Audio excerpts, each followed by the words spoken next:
People who have met their online friends, what made you instantly regret it?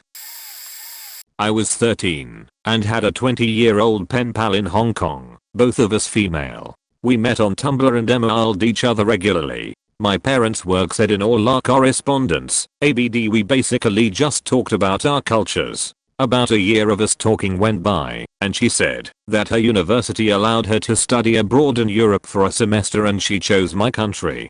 Fun. I was excited. However, some time went by and our friendship kinda faded, to the point where I had forgotten she was even coming to my country. About 2 weeks before she was supposed to come, she emailed me that her student accommodation had to be cleaned out, so she couldn't access it on the night that she arrived. She needed a place to stay for one night. I asked my mom, and she agreed to pick her up from the airport with me, and she could stay with us for one night. I mean, we trusted this girl. I was very open about my friendship with her. We had pictures and everything. So 2 weeks later, we pick her up from the airport. And we didn't click. She kinda annoyed me, but it was late, and so we just went home. We get home and get her settled. We went up to my room, she gave me some presents, and we chat a little bit. She says thanks for letting me stay here this semester. Huh? Excuse me? This semester? I asked her, like, what do you mean? You can stay here tonight. We can see each other during the weekends if you want to hang out, but you can't stay here. She goes quiet. We go to sleep. At this point I just wanted her to go away. And I got what I wanted. The next morning I wake up, and she's gone. I don't even know how she got out, because we lock the doors at night, but she just vanished. We have special locks that you need a key for to open, and the key was somewhere else in the house. Yes, I think this is a fire hazard. No, my mom can't be convinced it's unnecessary. Her suitcase was still there. I tried calling her, she didn't pick up. She eventually texted me, asking if my mother could drop off her suitcase at a train station 40 minutes away at a certain time. My mother brought the suitcase, and that was that. Never seen her, or spoken to her again after that.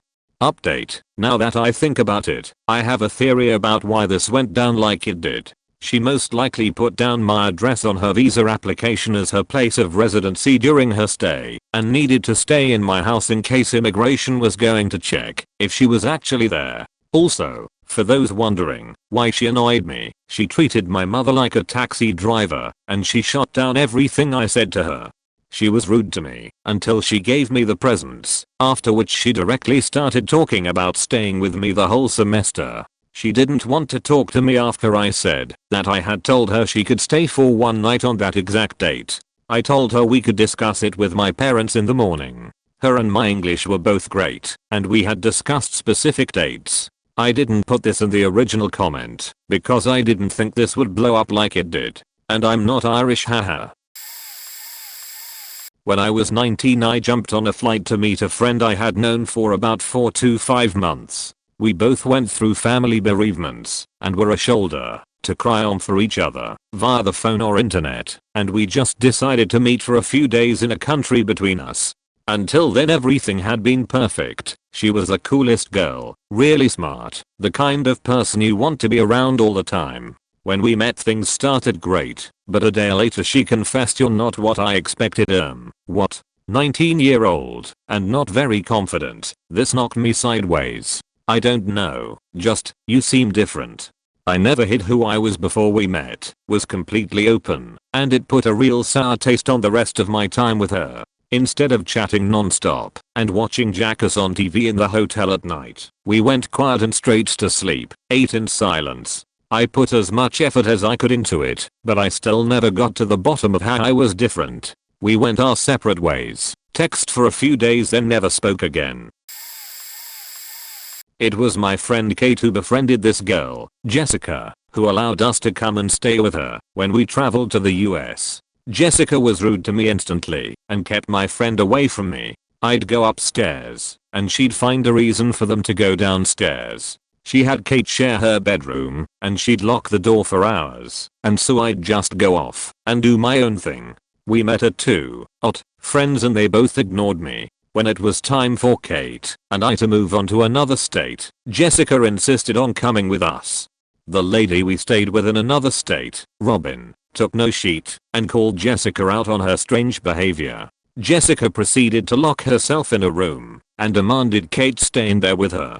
They were in there all day and eventually Kate came out and said to me that there's something wrong with Jessica and she's actually scared. We, Kate and I, had plans to stay with another online friend, Matt, in another state and Jessica demanded we cancel because she doesn't like or trust Matt. We said no, this is our holiday and we've paid for flights, and Jessica said then she will come with us, but we can't meet up with Matt. We said no, she cried, we left.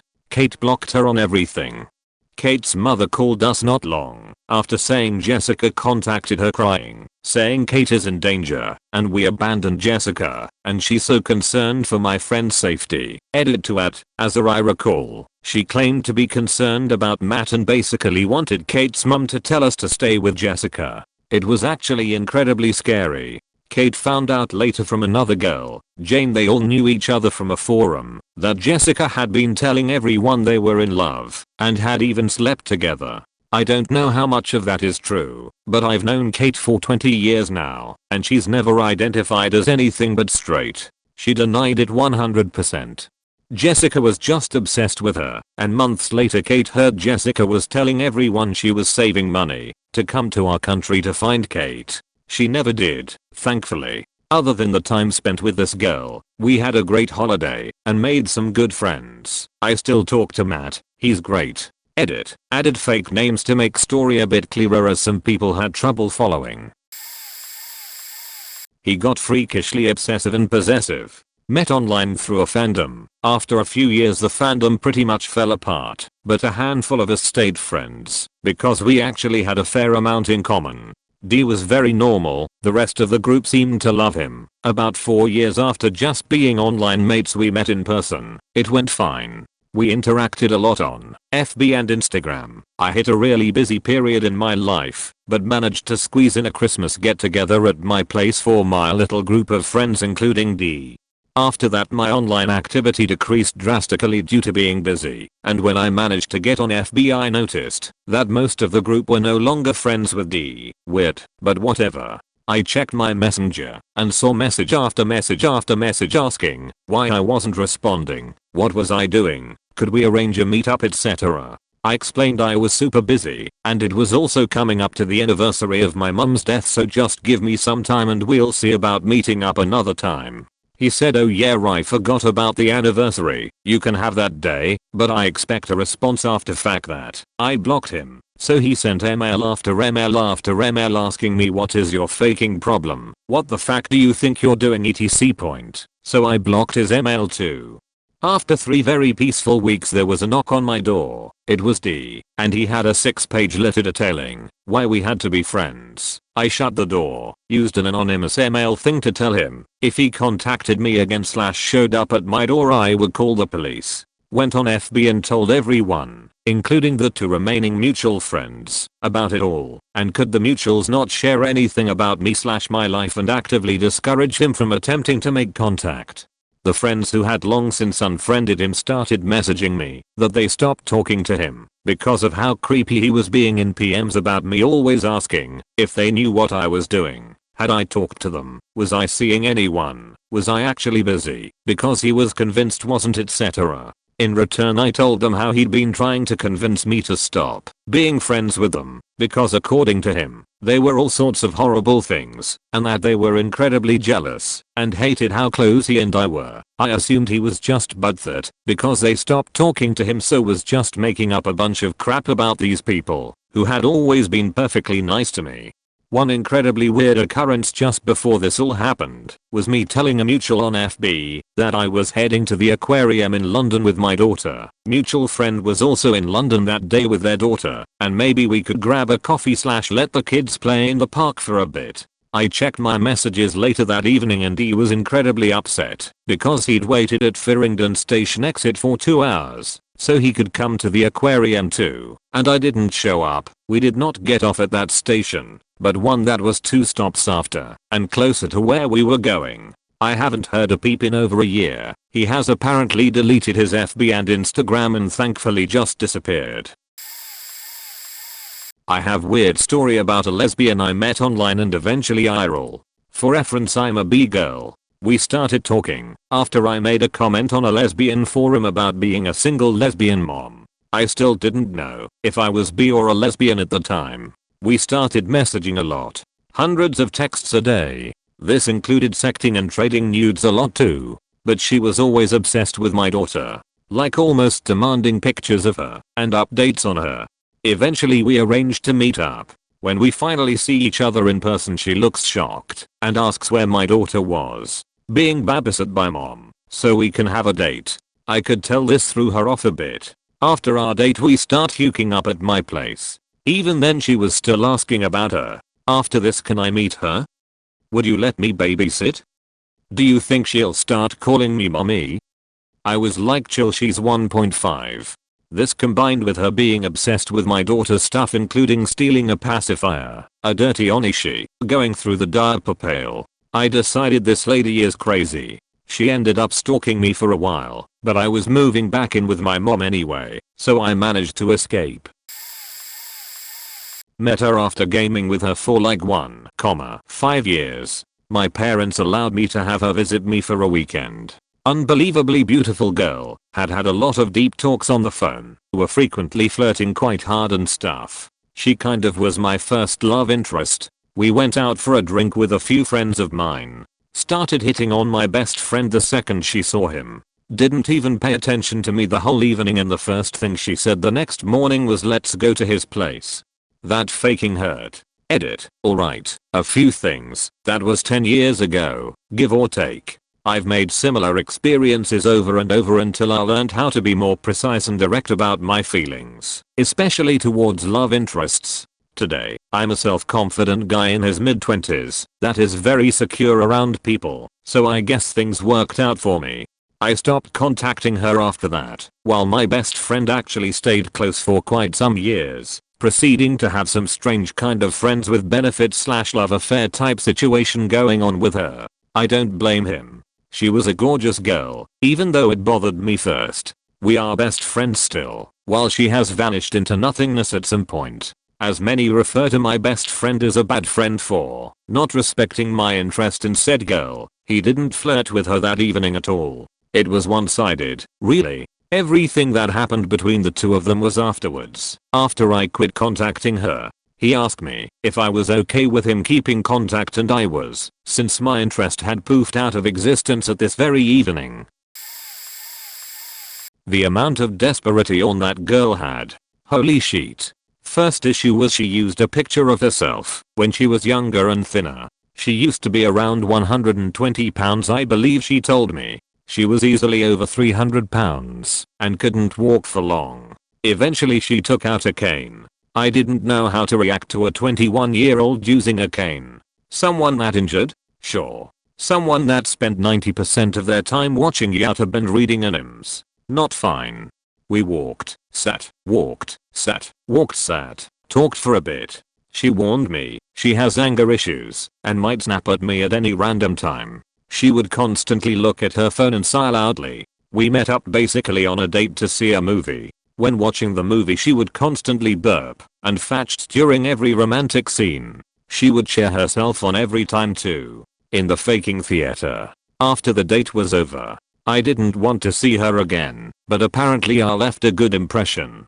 She would call me constantly every night, usually crying about how much she hates where she lives, how much she hates, why she can't leave, etc. She wanted a relationship to rescue her from there. Life would be better if she had a boyfriend and just did her own thing. The only jobs she had were at fast food places. Those didn't last long. Each 1 to 3 months at most. She constantly smelled like fish.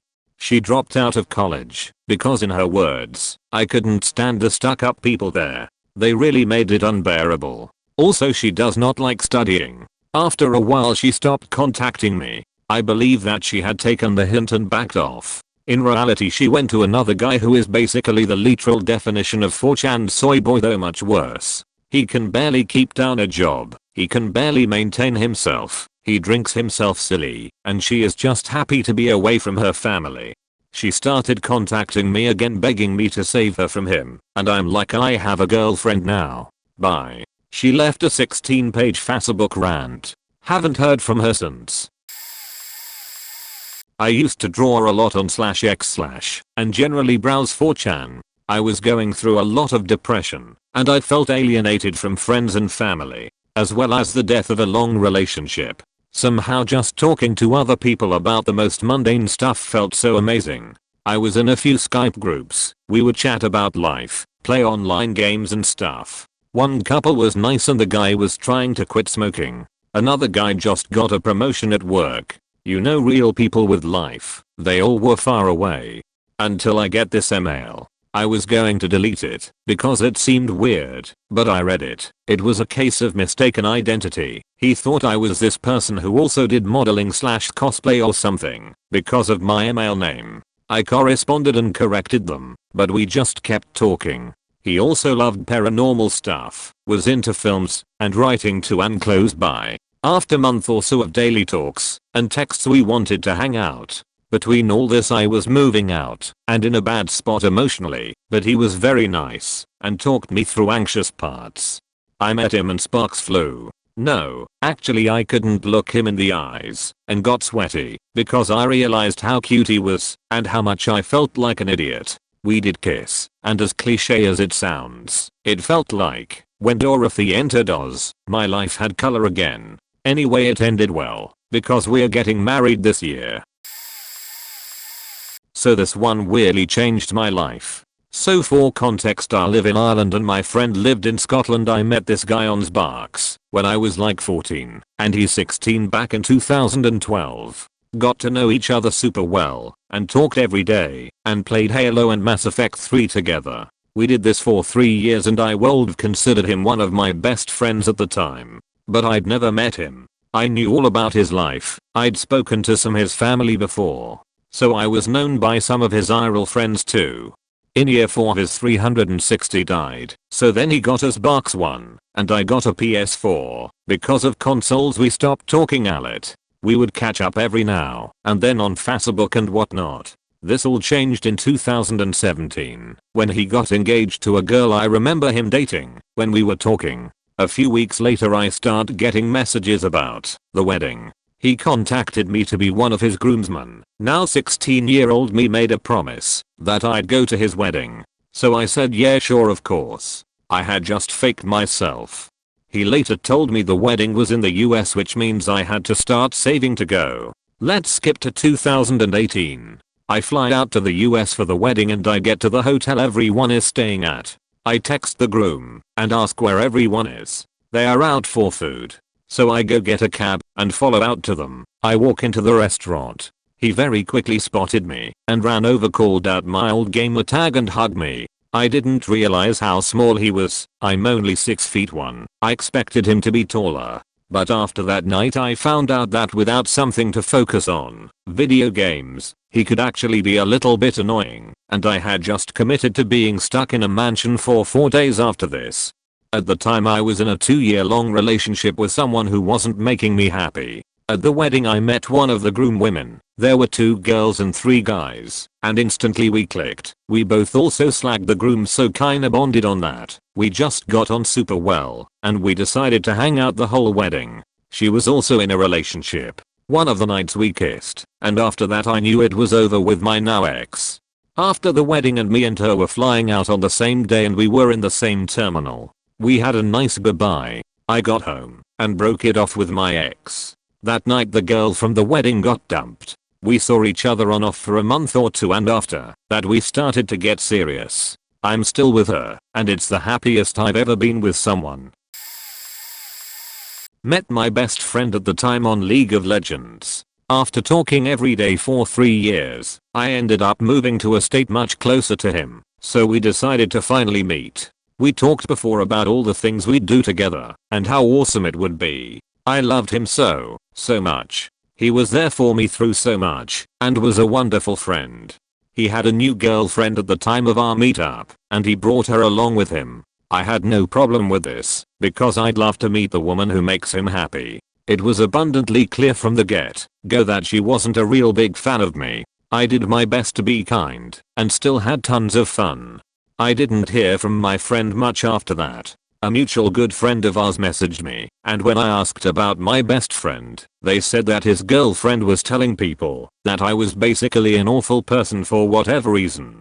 3 years later, and he is engaged to this woman, and I'm happy for him, but I haven't spoken to him in those 3 years. I still miss him every day, and I wish I could be there for him on his wedding day.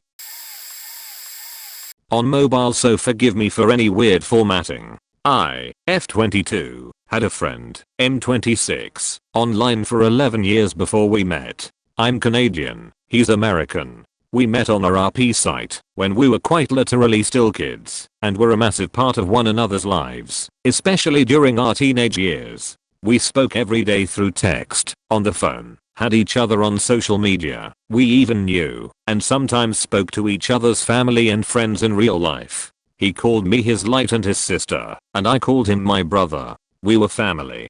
It would take a whole novel to explain our 11-year friendship and what we have been through together, but I'll just try to make it short by saying he had a very shitty and unstable life and a lot of mental health problems. He was a narcissist. I spent many years being his emotional crutch and punching bag, helping him find jobs, being there for his breakdowns. I never broke off the friendship because after all those years, I kind of felt responsible for him.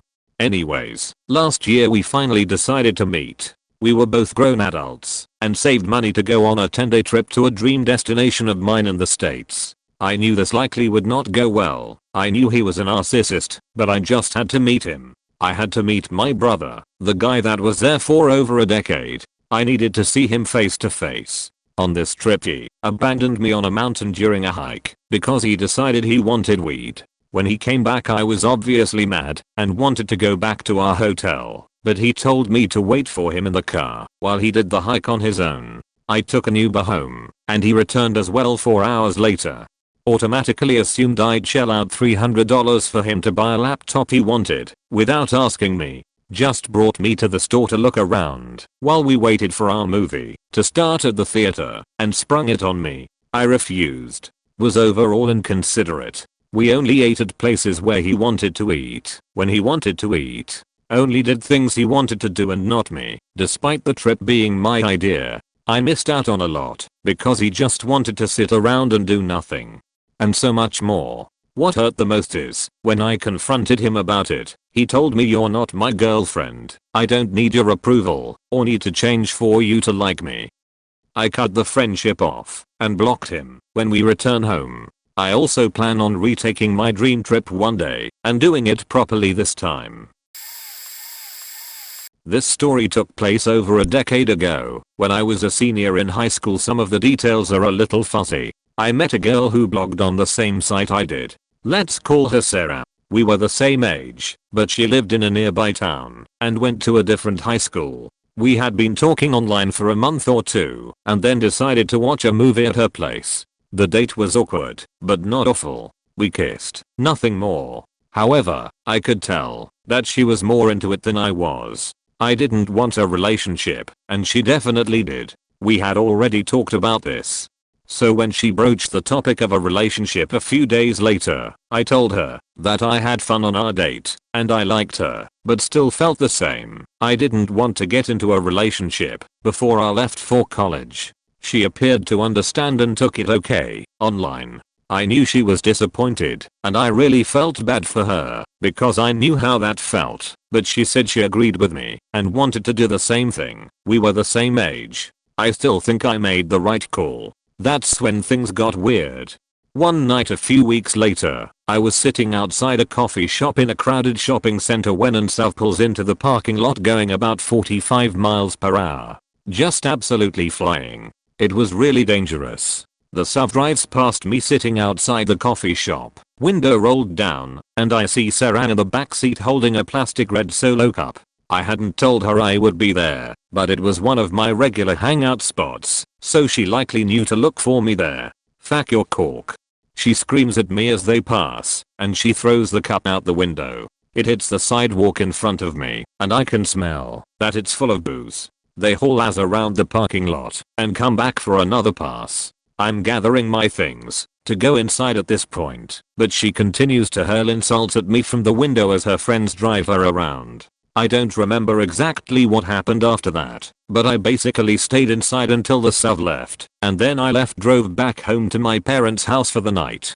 Then at about 2 AM, my dad comes into my room. I was asleep, school night. There's someone out on the front lawn. They're screaming your name. It turns out Sarah had figured out where I lived. Maybe they followed me home, and her drunk awful friends had driven her over to my parents' house at midnight on a school night, and just left her there. She was laying on her back out on the lawn, screaming at the top of her lungs. I hate you Nossoblood. Fuck your cork. Such a strange insult that no one has ever said to me since. My dad got her some water and helped her to her feet. He contacted her folks and drove her to an all-night diner where they picked her up. I don't remember the details of our follow-up conversations. I remember that she apologized and felt embarrassed, but it was also clear she had an unhealthy attachment to me. To be honest, I wasn't very nice to her after that. I told her politely but firmly that I didn't want her in my life. Cut to freshman year of college, 4 hours away from my hometown. Who do I see on campus but Sarah? She'd never mentioned she was interested in this college, and she knew I was going there. Fortunately for both of us, that is where the story ends. I never did learn if she followed me there, or if it was just a coincidence. I didn't see her much at college. We had different friend groups and she did her own thing mostly. She might have messaged me once or twice, but I didn't reply, and eventually, she quit contacting me. The funniest thing is, I spent about an hour reading through all the responses on this thread, thinking to myself, man, I don't have any crazy stories like that. I had totally forgotten about this incident until a voice, somewhere in the deep dark recesses of my memory, called out to me in a harsh whisper, "Fuck your cork." Met a fellow 7th grader on Xbox, and we were pretty great friends. Even after I quit playing Xbox, we still kept in touch. He only lived 2 towns over, but it was right on the edge of where my parents would drive me. So high school graduation, I finally made it out to see him for the first time. We were having fun until I asked him, "Hey, is blank coming?"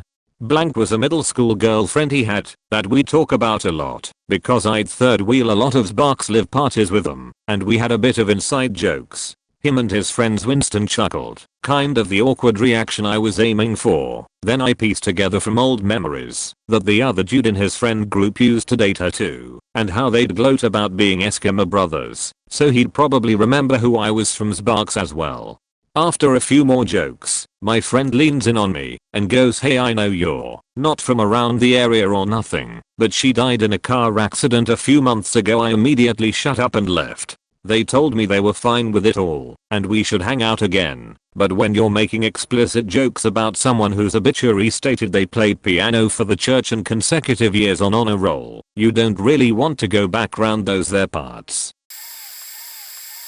Nightmare week. When I was 13, I met this girl online and we got really close. She lived in the south of the country and I lived in the center, Portugal for reference. Everything was fine. We liked the same bands and were both just teenage fangirls. We became really close and wanted to meet. Now, my 13-year-old brain did not see all the red flags. First, she became really possessive over me. I couldn't speak with any of my other online friends without her knowing.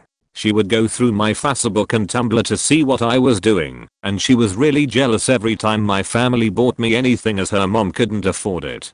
We eventually got over the band we liked, and she introduced to another band which I started to love and read fanfics about. Big mistake. She started trying to get onto my Tumblr likes and my Wattpad and YouTube history just so she could see if I was looking, reading, or watching anything related to them, and if I was, she would go off on me and say she saw them first and they were hers and I had no right to like them or even read fanfics about them. I got all my accounts private and hid my likes from her. Even after all of this, we were best friends and I wanted to meet her. So one of my mom's friends that worked at the place she lived took me there and we finally met. I was going to stay for 2 weeks and go up with my mom's friend again later on.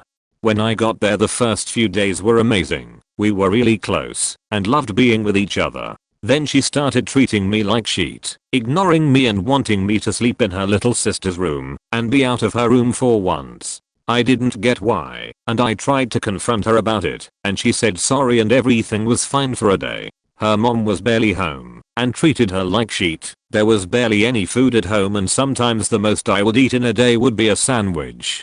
She started again being very cold and very beachy and aggressive, and I decided I had enough and I wanted to go home. Of course, I called my mother crying saying I was done and I couldn't stay for another week. Well, her friend that was supposed to pick me up in a week couldn't do it anymore and I would have to stay 2 more weeks. I had absolutely enough and I said I couldn't care less and decided I would get a bus home and just leave this place as I was going insane. The day before my trip home, I dropped my phone in the toilet and the next day it didn't work. I was 13 traveling by myself for 5 hours and doing something I have never done before. I packed my stuff the next day and went. I was alone on the bus, hungry as fuck, no money, no sleep and no way to contact my mother. I got a bus directly to the capital of the country, which is where I was supposed to wait and catch another bus home. I got out and realized my bus was 3 hours away and I had already traveled 3 hours. So I sat down on the floor and cried my eyes out. I felt tired and defeated as well as stuffed because I didn't eat dinner last night nor breakfast or lunch that morning. My phone didn't work either, so I just had to wait. Lucky for me, one of the buses that went home was early, but it wasn't my bus. I showed my ticket to the bus driver and he told me this bus was not correct and I had to wait. But when he looked at me, he said to get in and he would take me anyway. I'm still grateful to this man to this day and I'll never forget the look of pity he gave me when he saw me. When I got to the bus station my parents weren't there yet, so with the little change I had, I went to a payphone and called them. They were close, so I just waited. When my mom arrived I ran to her and cried so much in her arms. At the end, I lost 10 pounds during that week and I swore never again. We talked for a few months until I blocked her on everything as I couldn't deal with her jealousy and envy anymore, so I shut her out. We didn't speak for more than 2 years and then she contacted me with a huge paragraph saying sorry she was mean. We occasionally speak and I follow her on Instagram. Though, she stalked me to a uni in England and to the same course, which I found extremely creepy. Luckily, I had changed uni by then as I didn't like that one and didn't see her again. She ended up dropping out and going to Portugal again. She is still envious and self-obsessed. At this point I only follow her cause it gives me peace that I grew up and matured. 6 years later, she kept some of my clothes I forgot at hers and never told me I left them behind. I noticed when I saw pictures of her and her sister wearing my clothes on their Instagram stories. I guess I'm a bit late to the party, but maybe some will still see this. This was maybe 5 years ago. My best friend met this guy playing Company of Heroes 2. Let's call him Steve. He was a bit crazy, but it was fun having him on TeamSpeak. He had a group of 6 guys he was playing CSGO with, and so we all played together. Pretty much all of the guys were a bit crazy, but the funny kind, except one guy that was super chill and nice. Let's call him Document. We played together for maybe a year and New Year's was coming up. Doc had the idea all of us could come by and celebrate together at his place. He lived about 200 kilometers from where me and my best friend lived. We weren't sure if we really wanted to go in case the whole thing got out of hand and we needed a different place to stay, but we decided we could sleep in the car if it got that bad. Well, on the 31st we went. When we got there Doc and Steve were there and they seemed nice. Steve was definitely way more awkward than we expected, but Doc was even nicer than he was on TeamSpeak. Some time goes by and the other 4 guys show up. They were definitely just as crazy as they were on TeamSpeak. The evening goes on and everything is fine. Then someone puts on Erica and all of a sudden the whole thing turned into a Reichsparty tag. The Hitler salutes came out and everything. My friend and I just looked at each other with this what the fuck face. None of them showed any behavior like this in the past year. Except Steve maybe, but that guy was legit crazy, and you could only take 1/10 things he said seriously. Well, we now knew we would cut off all ties with them, but we were no longer sober, and it was maybe 11 PM so there was no way we could just leave now. So we stayed, but a bit more distant, and to ourselves. I noticed Doc didn't take part in that whole act. We also had an explanation why none of them seemed to like the fact we brought a hooker with us, and why it magically broke, even though it was on the balcony and nobody went there. Smoking hookah is mainly associated with Arabs and Muslims in my country. We felt some sort of hostility towards us, but nobody said or did anything. It was all subliminal. Well, midnight came, and we all went outside to let off the fireworks. The guys brought crackers that were illegal in our country and started chucking them towards the group, causing everyone to dodge these miniature hand grenades. This certainly started to tip the mood. Two of them started throwing all kinds of insults at each other and were about to throw punches, but Doc stepped in and calmed everything down. I should mention Doc was a 2-meter hunk of muscles and a soldier. After that we go back inside. The evening continues and everyone is getting more and more drunk.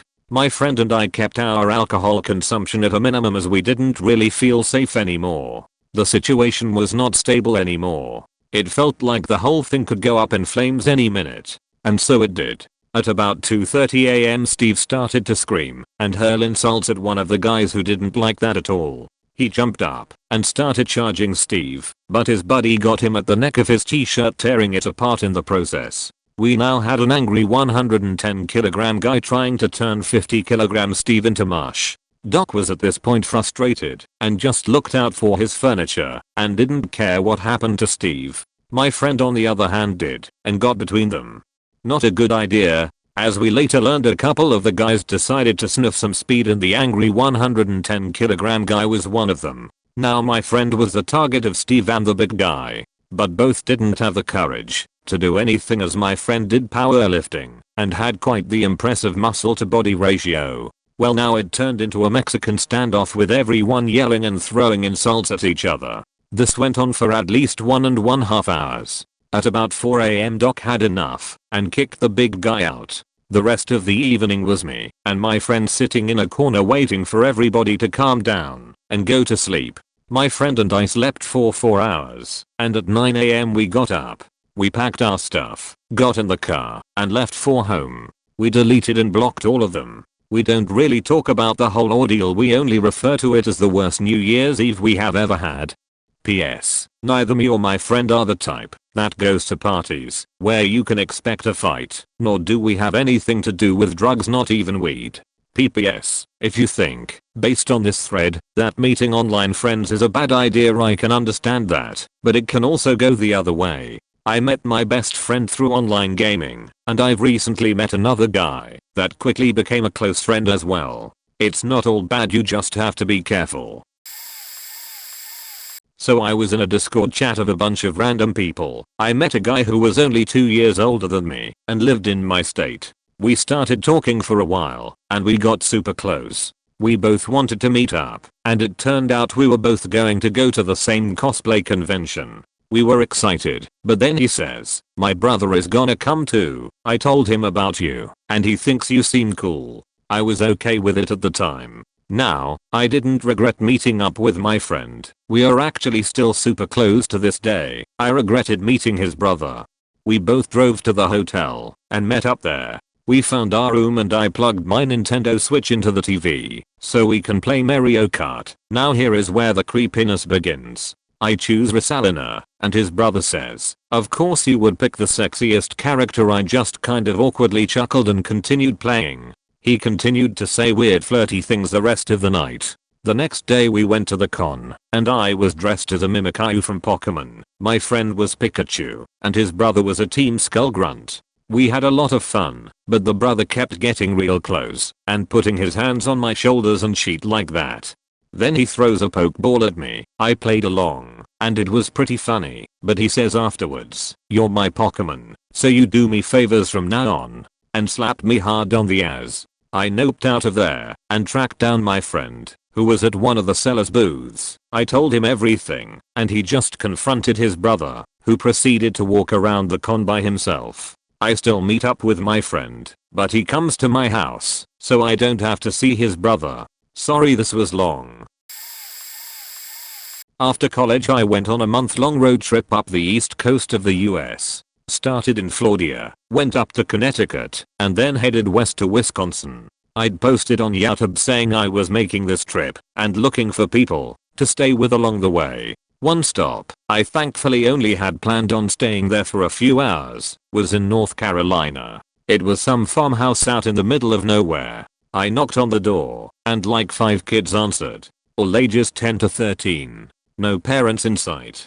I thought it'd be fine and that I'd only be there for a few hours and I wanted to take a break from driving anyhow, so I stuck around. I asked if they had anything to eat while I was there and they lead me into the kitchen. They'd all been pretty awkward and quiet through all this, but it seemed normal enough. They're just awkward kids, right? They pull out some bread and peanut butter. I ask if they have any silverware and that's when I realize that the 5 of them are semicircle around me, fully blocking me in. I'm standing in the corner of this kitchen against their countertop and the 5 of them are just quiet and watching me. One kid who hadn't said anything in the half hour that it's been since I've arrived stepped forward with his hand shaking violently. I'd just asked for silverware, so he pulls his hand from behind his back with this massive knife. He's shaking and just says in this small scary voice, "Here's a knife." And I just put my hands up and backed even further into the corner. Whoa, what's this sheet? What's going on? Getting fully ready to punch a child. He immediately set the knife down on the counter and backed away. Said he was trying to make a reference to one of my old YouTube videos where I used a huge knife to make a sandwich. Scared the hell out of me. After that, I stuck around and played some Smash Brothers Melee with him for a while, then ducked out. Guy I met on an Neopets fan site. Shut up. When I was 12 to 13. The site ended up going down, but a bunch of us stayed in touch on DeviantArt. Shut up. And MSN Messenger. It was the early 2000s, okay. Never met him in person, but I would stay up all night online during the summer and chat with people on MSN.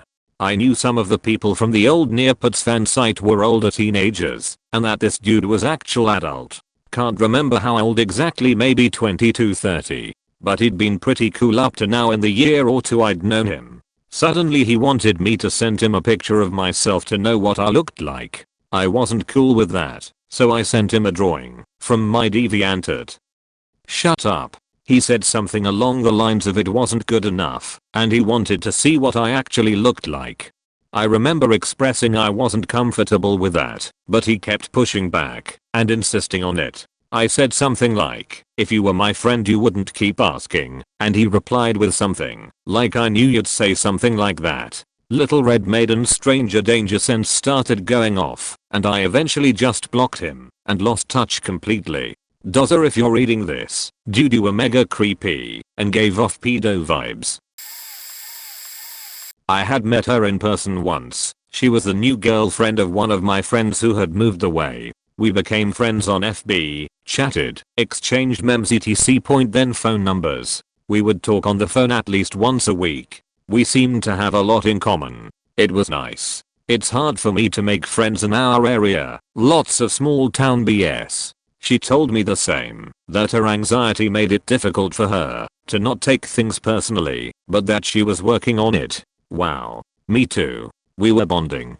Anyway, a year later they were coming to visit for a week and I was jacked. He was coming down to take a 2-week fire training course and she took a week off to spend it with him, with us, then flying back home out of province. It was looking to be an absolutely amazing week. We were texting back and forth for hours a day in the month leading up to the visit. At first everything was okay, but slowly I began to see how out of control her anxiety really was. She would lash out at my friend for not acting like my husband. Well, I mean, he's not my husband. You shouldn't expect them to act the same. And it's not like this wasn't fine before. Listen, boyfriend is a super sweet dude, kind of oblivious, kinda completely high energy. Imagine a puppy in a human body. My husband is basically a capybara. Yeah, they are not comparable.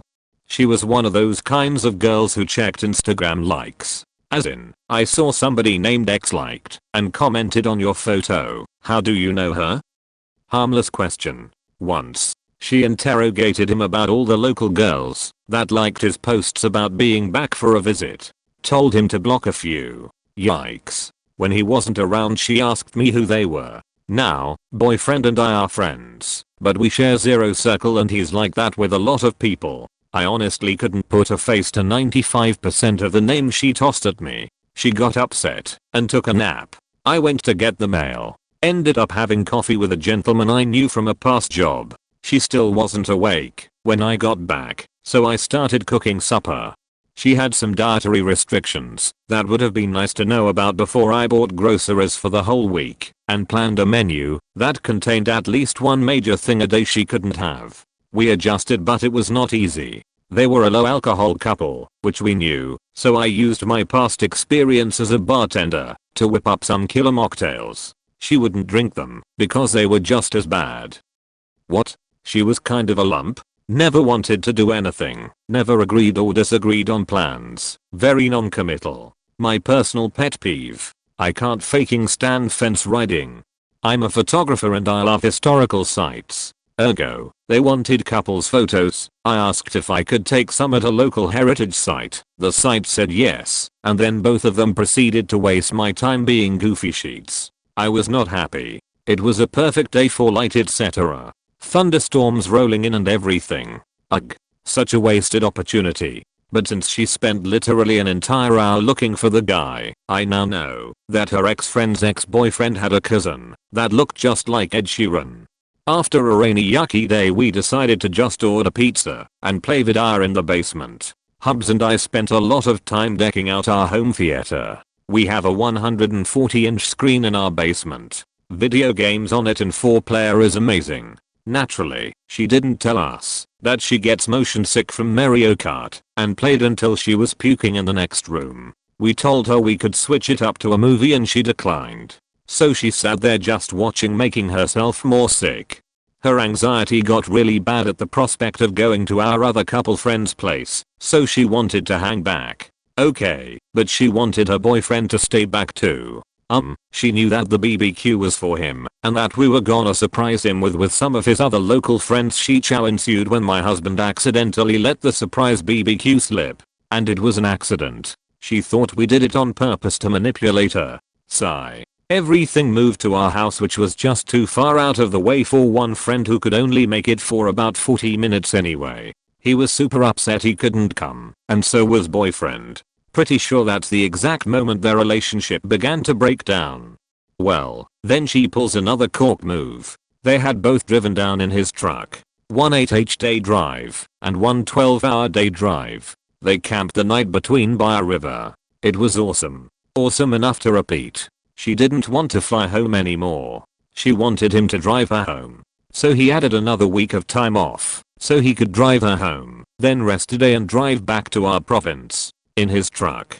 His gas guzzling truck that cost as much in fuel as her plane ticket would have. It was insane. He ended up bumping the second half of his course a week as well.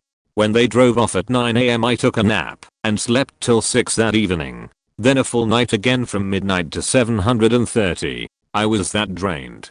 Plus side was since he bumped a week in his course, his friend who couldn't make the BBQ was now on days off, and we spent a whole day at a food festival together. Right? No. She saw our Instagrams and essentially told him to stop having fun. Lol. No. We went kayaking, dirt biking, garage selling, you name it. We even got him an ice cream cake when he got his certificate. She got upset because she didn't get any cake? Yeah. Anyway. Through all this, he acted like it was all normal. I called him up and told him my feelings. My husband told him pretty much the same thing.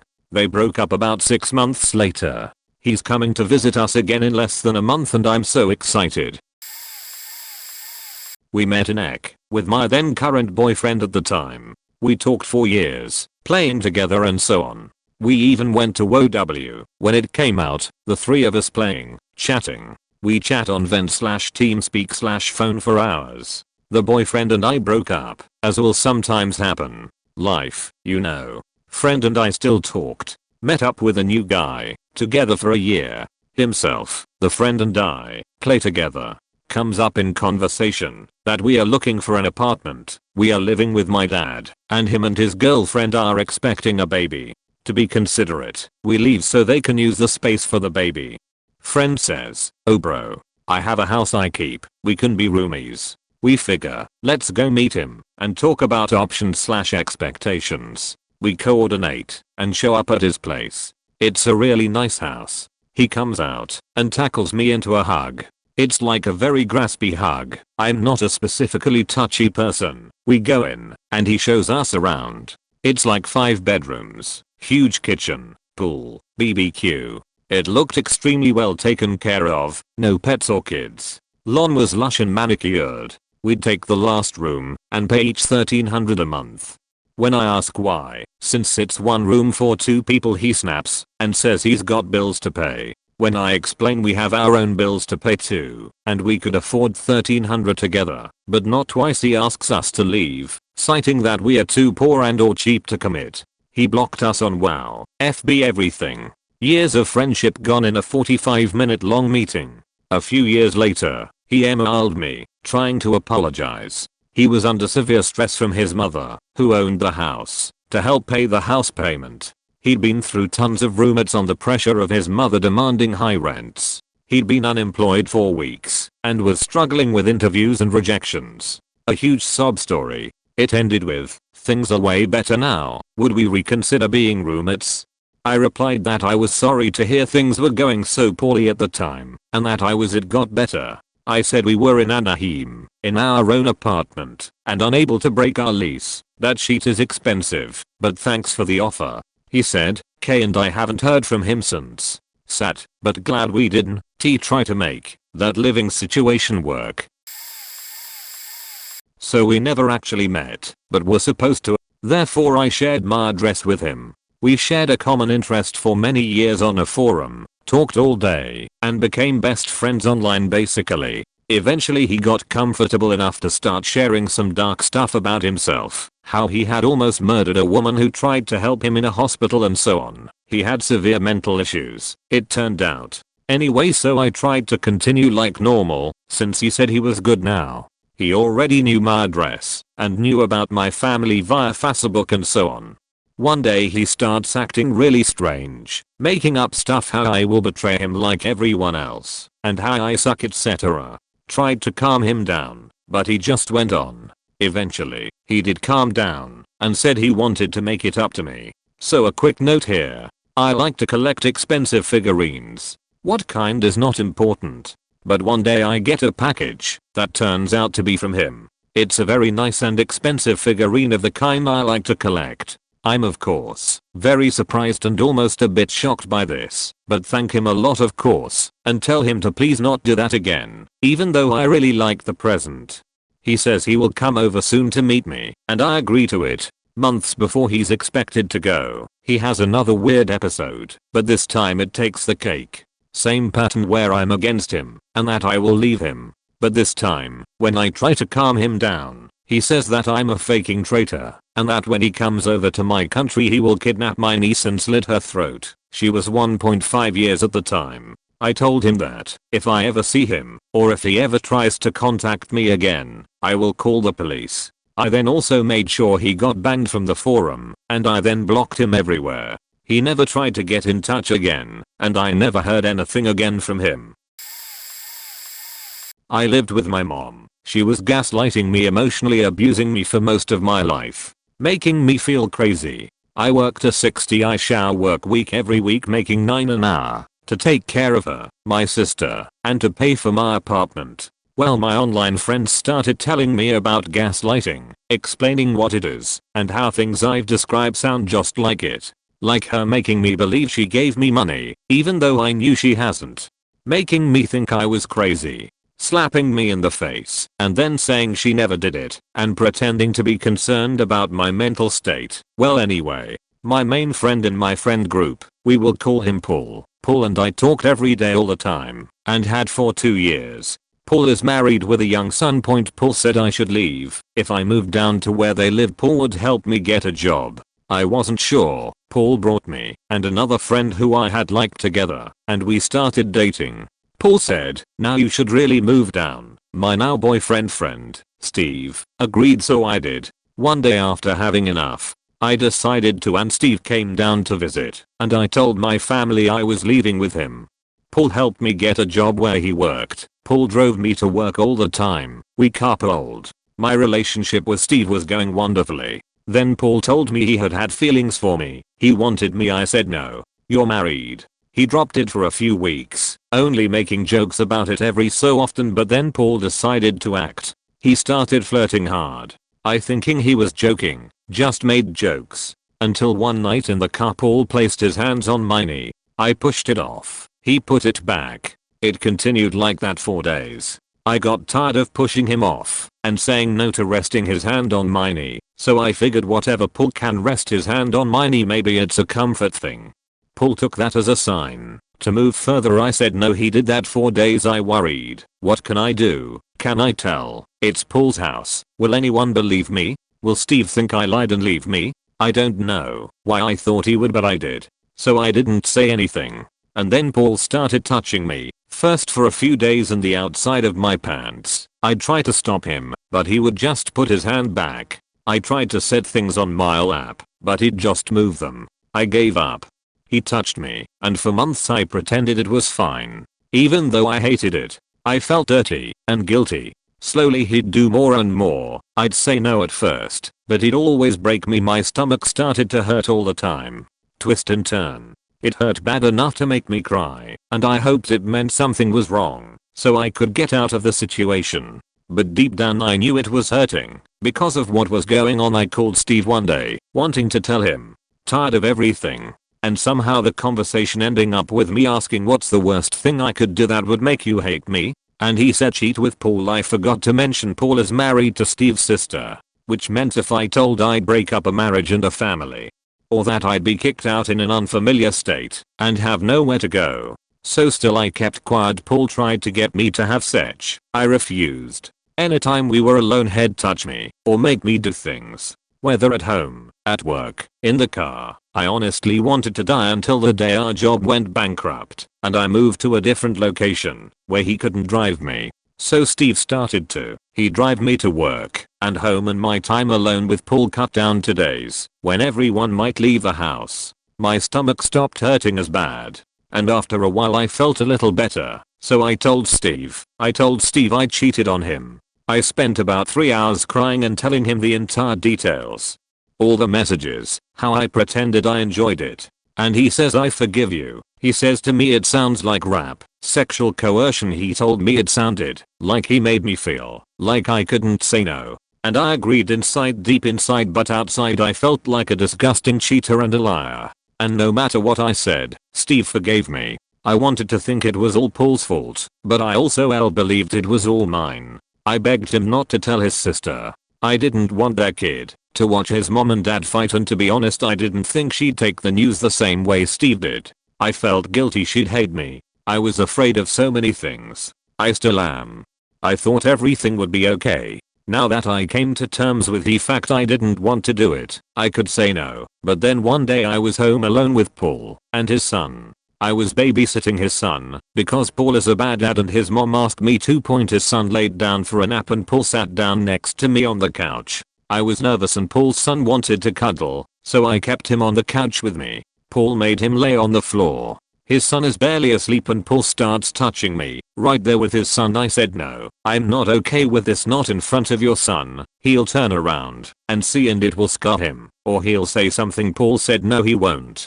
I said no, but he wouldn't stop. I gave up and told him fine, but we have to go to another room. He touched me and I didn't pretend I like it. He kissed me. He made me touch him. I was literally praying for it to end. My stomach started to hurt. I started to feel sick. ABD. Then a miracle happened. His dad, who was staying there too, his dad walked into the bathroom right outside where we were. He nearly caught us, but he didn't and Paul stopped. It was over. I told Steve. I told him how trapped I felt. He helped me to message Paul and say no more anything. And he told me not to worry, that he wouldn't ever leave me alone with Paul again. And he started saving money so we could move. We moved, and I have been trying to get over it. I feel like a dirty cheater still. Because I said yes, I pretended I liked it. I have night terrors about it, and when I think about it my stomach hurts. Steve lets me talk. He listens. TL. Doctor, I moved to another state with an online friend who made me feel like I needed to cheat with him. He touched me when I said no and made me do things I didn't want to, even while I was dating someone he set me up with. I was friends with a girl on Facebook that I had been acquainted with in high school. We weren't super close, had one class together. Anyhow, we became friends on Facebook like 6 years after high school, and we got super close over the next 8 years. Fast forward to last year, and she and her husband were looking for an affordable place to rent. She lived in the Phoenix metro area and I lived in a small town about an hour away from the Phoenix area, where rent is very cheap. I give them our property manager's number and they come look at a 4BD house a few streets over. The rent is cheaper than what they were paying for a 2BD apartment, and she works from home, making like $40 an hour, so they decide to move here. I'm pretty excited. I consider her my best friend. So the weekend of their move comes, and my husband and kids end up with the stomach flu the first day, so we are unable to help them unload their U-Haul. She's one of those people who posts everything thought and feeling on Facebook, so she's talking about how tired she is and how they only had a few people to help. Of course I feel awful, but she didn't want me to come help and expose them to the flu. So the second day of their move comes, and she's begging people to come help them online. My husband is feeling better, so we just show up to help. My friend is extremely obese. She's complaining how hard unloading is, so she goes and sits down while me, my husband, and her husband unload their crap from the U-Haul. About 20 minutes into unloading, her husband disappears, and it's just me and my husband unloading their U-Haul. We take a break after an hour, and I go to use their restroom, and I hear a loud high-pitched screech. This startles, and I hear my friend screaming at her husband about fish filters. For the last hour, while we've been unloading their U-Haul, she and her husband have been setting up their fish tanks, and apparently can't find the fish filters. My husband is visually annoyed. We've been roasting in the 100-degree heat, unloading their U-Haul, while they are inside the axe searching for a fish filter. My friend is now wailing, like a banshee, and screaming at her husband. It's extremely awkward. There are only a handful of boxes left in the U-Haul, so we decide to go home. Her husband asks if we finished with the U-Haul and gets snarky when we tell him there are a few boxes left. Neither one says thank you, and we leave. My husband immediately does not like either her or her husband, and I'm left with a pretty sour taste in my mouth, but I chalk it up to them being stressed with the move. A few days later, she calls me in a panic about their stove. They've never had a gas stove before, and she's convinced it's leaking. She asks if my husband can come look at it. My husband is HVAC certified, so he's pretty knowledgeable about natural gas appliances. When he gets there, he checks the stove, and there's nothing wrong with it. It has a stink when it heats up, but it's not a rotten egg smell. He tells them it's just the oils on the new stove heating up, and it will go away after a while. She and her husband start arguing with my husband, saying it's a gas leak. Finally my husband leaves. Over the next few days my friend texts me over and over about things she's googled about the stove, and how my husband needs to come check out their stove again. My husband refuses. At this point he can't stand either one of them. So it gets to the point that she calls the gas company. They tell her to evacuate the house and wait for a technician. They stand outside for 3 hours waiting for the technician only for him to check and tell them the same thing my husband did. So a few months go by and my friend starts making snarky comments on how we haven't invited them over. I had numerous times before they moved, and she stood me up every time, so eventually I gave up, and now at this point my husband thinks they are freak shows, and would not be nice if they came over. So I, trying not to hurt her feelings, make up excuses. The last time I see her in person, they invite us to her son's birthday party at their home. My husband stays home with 2 of our kids, and take my 8-year-old. I don't know anyone at the party, except her parents, whom I know from Facebook. They don't introduce me to anyone, so feeling awkward I go outside to smoke a cigarette. Her husband yells at me from the door that I need to come and help my friend with the food. I'm taken aback, but I come in, and he tells me that my friend is exhausted from cleaning her house, so I need to make the kids at the party plates of food. I'm very annoyed. She's sitting on her as while I'm serving food to a bunch of kids I've never met. Their parents are all sitting around chatting. After I'm done I tell them I have to go, and her husband tells me that I was supposed to help clean up. I can't leave. I'm floored. I get my 8-year-old and leave. My friend doesn't say goodbye, she just ignores me. I don't talk to her for a few weeks online, and she messages me freaking out that unfollowed her, and what did she do wrong? I tell her I've just been busy, not interested in bringing up drama that she can blow out of proportion online, like she likes to do. We start becoming distant online. She still tries to guilt trip me about not hanging out in person, which I have absolutely no desire to do anymore. The last straw comes in May, when her cat gets outside and goes missing. She's posting frantically about it online, begging people to help search for her cat. I ignore it. I'm busy doing finals for my college classes. The posts escalate. Now she's convinced the 90-year-old neighbor stole their cat. Her husband reports the neighbor to the police. There are only 3 police officers in our town, and my friend calls the police. She's posting updates every 20 minutes now. Here's how the posts go. She's waiting outside, and the police haven't gone to the elderly lady's house. The elderly lady had to steal the cat, because she said she saw the cat on the day it got out. The old lady is a piece if she'd that abused animals. The police come after 2 hours, talk to the lady and leave. My friend is crying and shaking because the police didn't search the house. There is no justice. My friend is going to call Animal Protective Services and Adult Protective Services on this old lady because fuck her. She stole her cat. The old beach needs pay for what she's done. They are going to figure out how to get into the lady's home to get their cat back. It's at this point I unfollow her crazy as. This is a level of insanity I can't handle anymore. What's worse is there are people encouraging her to ruin this old woman's life with no proof that she has the cat. Anyhow, a couple of days later, someone on the other side of the town posts a picture of her cat, saying it showed up a few days ago, trying to find the owner. So she gets her cat back.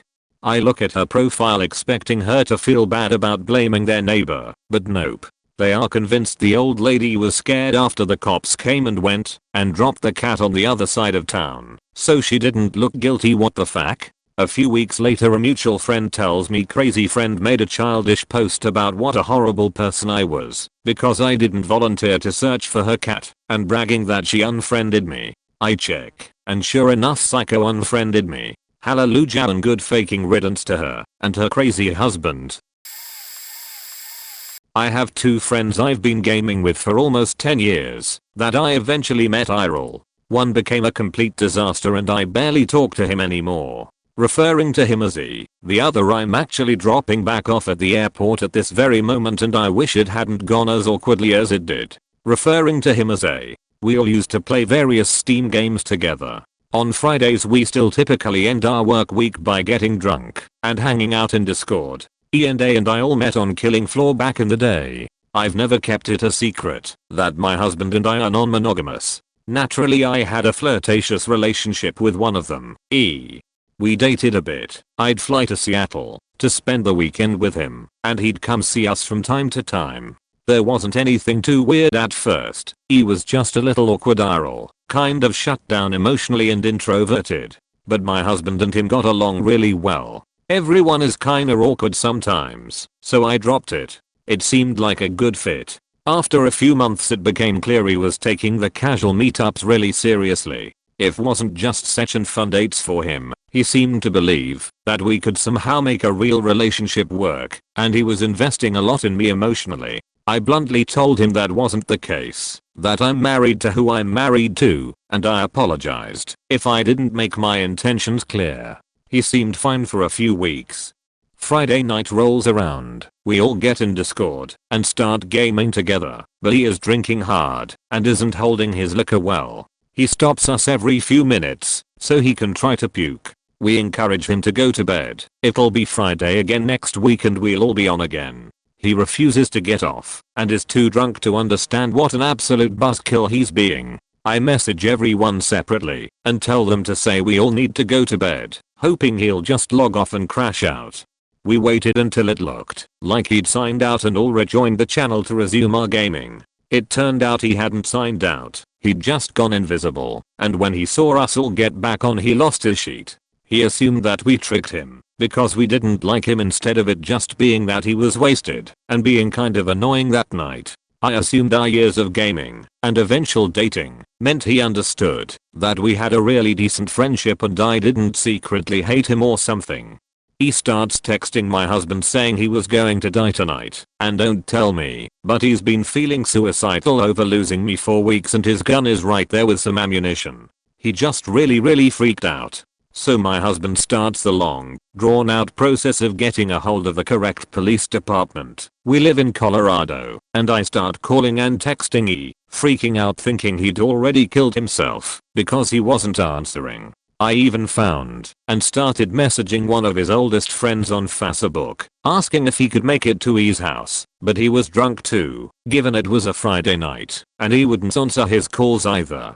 The Seattle cops ended up breaking down E's door and waking up his mom and sister, who had no idea any of this was happening, and pulling him out of his house, straight to the hospital. They confiscated his gun. Needless to say he has apologized and tried to convince me he's getting help and wants to just be friends again, but I'm pretty wary. Also to be noted, I was in the Discord chat the night he lost his sheet and had nothing nice to say about him after that.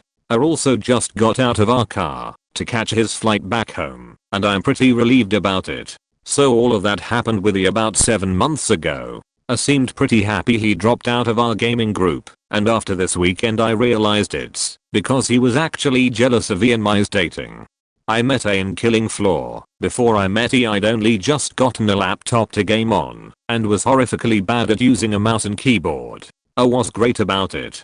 He was really patient and gave me some great advice and really made the experience enjoyable. Fast forward to 8 years later, A and I have always had a good friendship. We keep up with weekly gaming and each other's lives. I've never been romantically interested in A, and he had just been through a bad breakup with a long-term partner who he'd proposed to before she walked out on him. I felt super bad, so my husband and I invited him to go to hang out for a few days.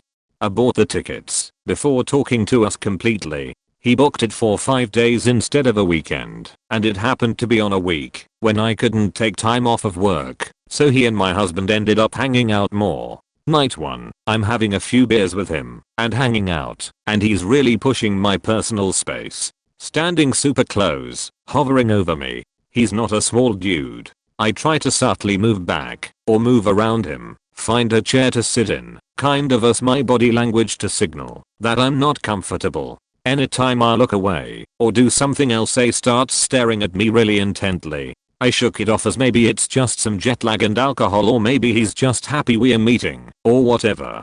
While I'm at work Friday, my husband and A apparently fool around a bit. My husband tells me that they didn't get very far because A said he wanted to wait for me. My husband tells A he's pretty sure I'm not interested, that I haven't been dating or anything since she went crazy with A. Said he understood. My husband isn't feeling well Friday night, so he's already in bed. I'm hanging out with A in the kitchen, having a beer, and he suddenly gets really still and kind of awkwardly lunges at me for a hug. I laugh it off, hug him back, but I'm feeling super weird. Then out of nowhere he bites my neck a few times, like you would if you were making out with someone, and just kind of stares at me. Again, he's much bigger than I am, and my husband is vaguely drunk, mostly sick off some food we ate, and in the other room. So I wipe my neck and kinda laugh it off again like, the fact dude. But at this point I'm thinking I already know what A is thinking, and I try to nicely redirect him. He proceeds to tell me that he's been waiting for his turn to hook up with me, and he's seen me date all these other guys and we've been friends for so long. Why not him? ECT. I'm floored. I try again to tell him that that's just not how I feel, but I can see he's got this resentment on his face, and after that, for the rest of the weekend I can't hug or kiss my husband or talk about anything remotely related to dating or anything without getting this look from him. It blew my mind. I genuinely thought we were friends, not that he was just waiting for his turn to fuck me. So, two really long-term gaming buddies are potentially down the drain after IRL meetings.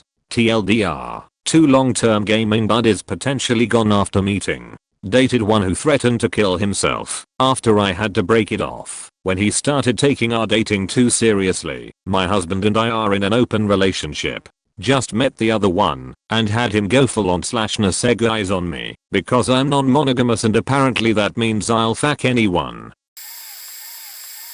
I spent a lot of my late teens and early 20s on the internet, especially on Moss. My social life imploded because of leaving school early, so the internet was how I got to talk to people regularly before social media became a thing. One of the games was incredibly social and had chatting features that even to this day blow other games out of the water, and as a result I've made quite a lot of meaning girlfriendal friendships. I've met quite a lot of these people, having both traveled to see them and them travel to see me. I even had a bloke from Aussie fly all the way to the UK to hang out with me and a friend of ours.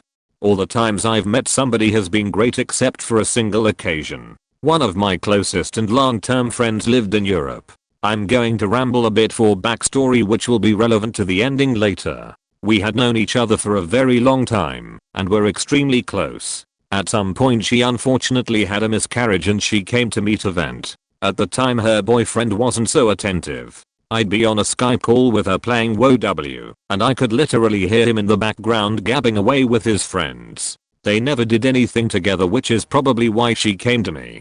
At some point she became flirtatious and I didn't rebuke it. One night she told me I need to find a way to get out of this relationship.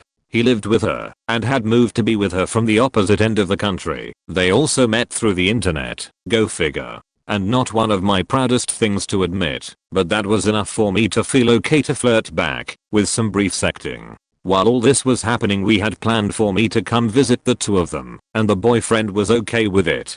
But now the trip was being talked about as if it would be just the two of us. Their relationship was pretty much dead and she expected him to be gone. And then she found out she was pregnant.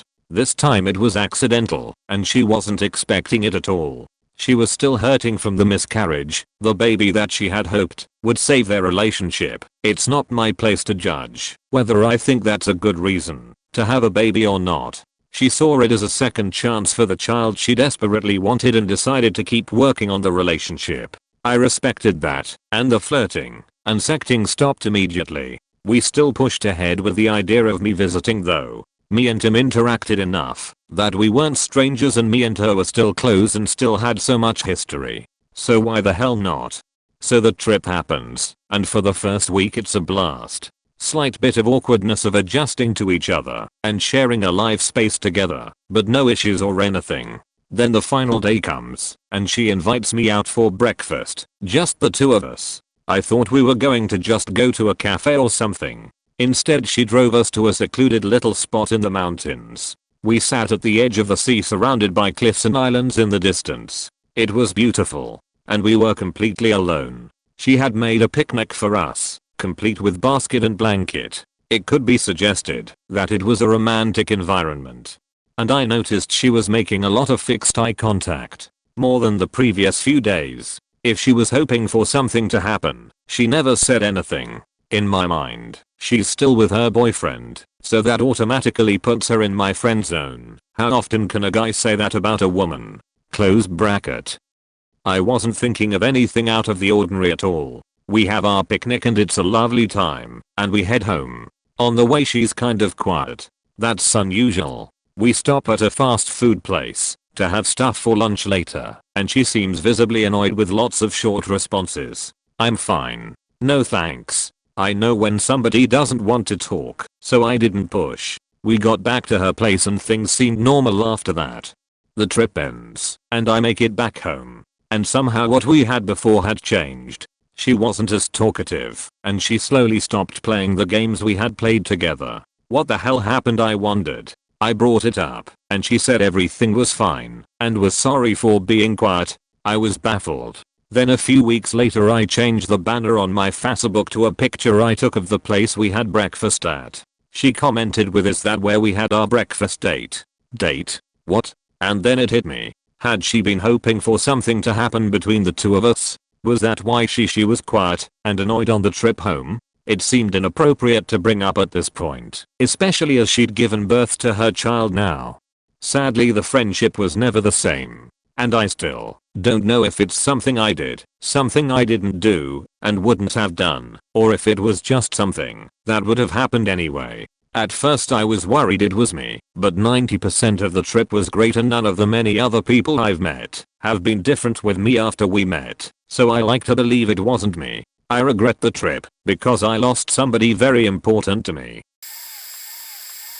We are still friends. This turned out okay, but we had only been face to face a few hours when I had this moment where my heart leapt into my throat. It's a long one, but I'll try to pare this down as much as I can. Have a really good online friend I met through some fandom sites. Eventually we got to the point where we'd Skype regularly. The summer after I graduated college he was going to a convention in Baltimore and said I should come. I drove from Denver to Michigan, parked my car, and the next morning we took his Jeep to Baltimore. I looked at the Jeep and thought my car seemed more reliable, but he bought as used about 6 months prior and wanted to take it. More room. Okay, cool.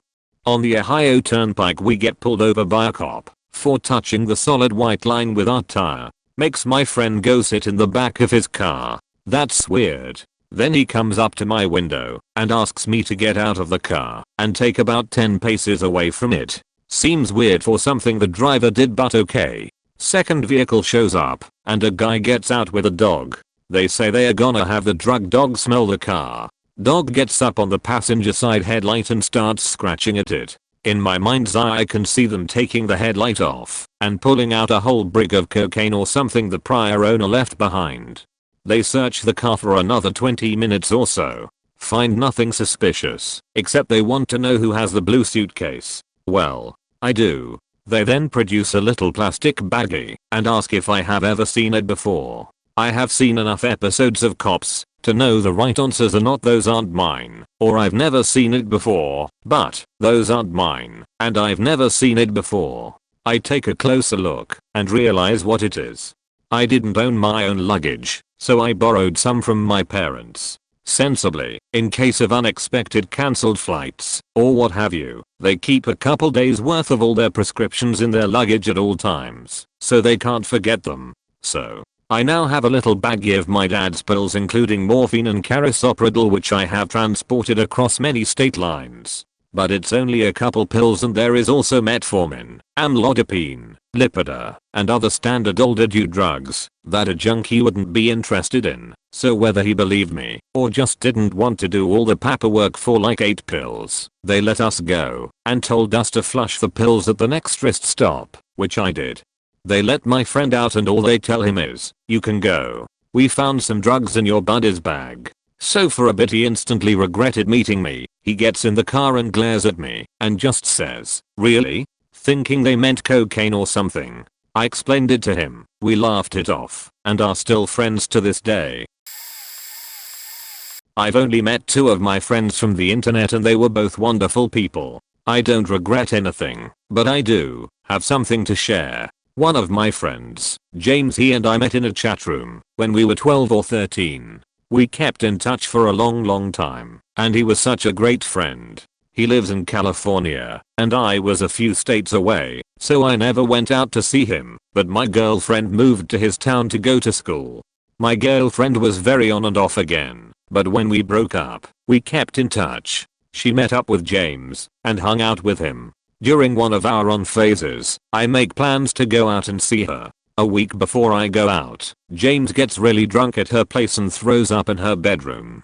She's really mad about it. Anyway, I go and stay with her. Things are super awkward between us. She and I don't really have chemistry anymore. Maybe we never did. And I find out she's been using the personals on Craigslist to hook up with other girls. So we still hang out as I'm staying with her. We go to her lesbian hangout group, and I'm wondering how many people she slept with there. We go home, and I get really drunk. Like I was 18, and never really drank before drunk. I kept losing at beer pong, smoking cigarettes and eating pizza rolls. My girlfriend and I'd go to bed. And about 10 minutes later, I run out of bed and basically destroy her whole apartment with throw up. I threw up on her tarantula. I threw up on her blanket. I threw up around the toilet. Everywhere. I stayed up that night, cleaning up everything and profusely apologizing. She was so mad she didn't even talk to me the next few days I was there, and I hung out with James. He even drove me to the airport. She texted me a few weeks after I got home apologizing for how upset she was, but I said it was probably best that we didn't talk anymore. And I apologized for my behavior too. We still never talk sometimes. Anyway, TLDR, my internet homie, and I double teamed throwing up all over my ex's bedroom. I was part of a close group of friends I met in tribes too, and I was 13. We were all friends well into my early 20s. The leader of the group was living with his parents and came on like with a big sob story about how his parents' house was being foreclosed on. I felt extremely bad for him and offered him my spare bedroom in my apartment. He quickly said yes, and I laid out ground rules that night. 1. I'd pay for his bus ticket, $234, but the expectation was that he'd eventually pay me back. 2.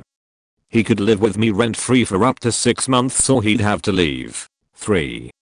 Chores were a 50/50 expectation. He agreed to all of this.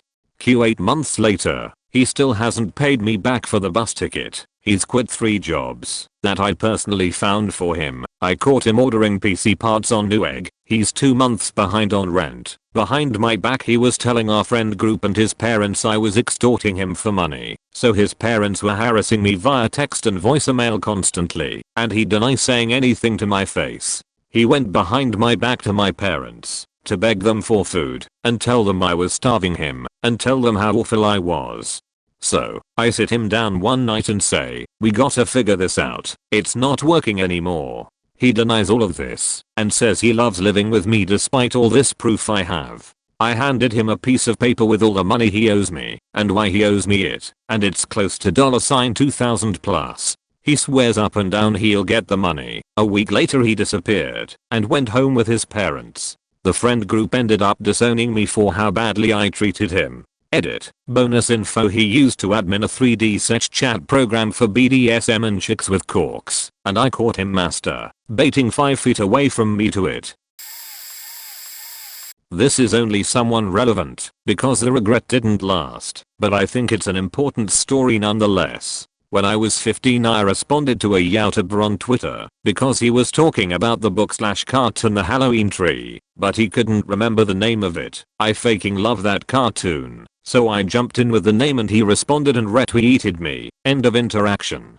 However, because of this, some kids started following me. They would respond to the art I posted, and we started talking pretty much every day through Twitter DMs. We talked for months and months, going on years. They were from a southern US state, and I live in Canada, so for a while we thought we would just have to be friends on the internet. They ended up saving up money and asked if they could come up for my 18th birthday in August, and of course, I was stoked and beyond nervous. We had talked on the phone, but never video chatted, which was spooky territory. However, we made the plans and they came up for a few days meeting. Was a weird mix of holy shit yes, and god how do you talk to people in real life? But the fact that neither one of us was an axe murderer was just mesmerizing to both of us.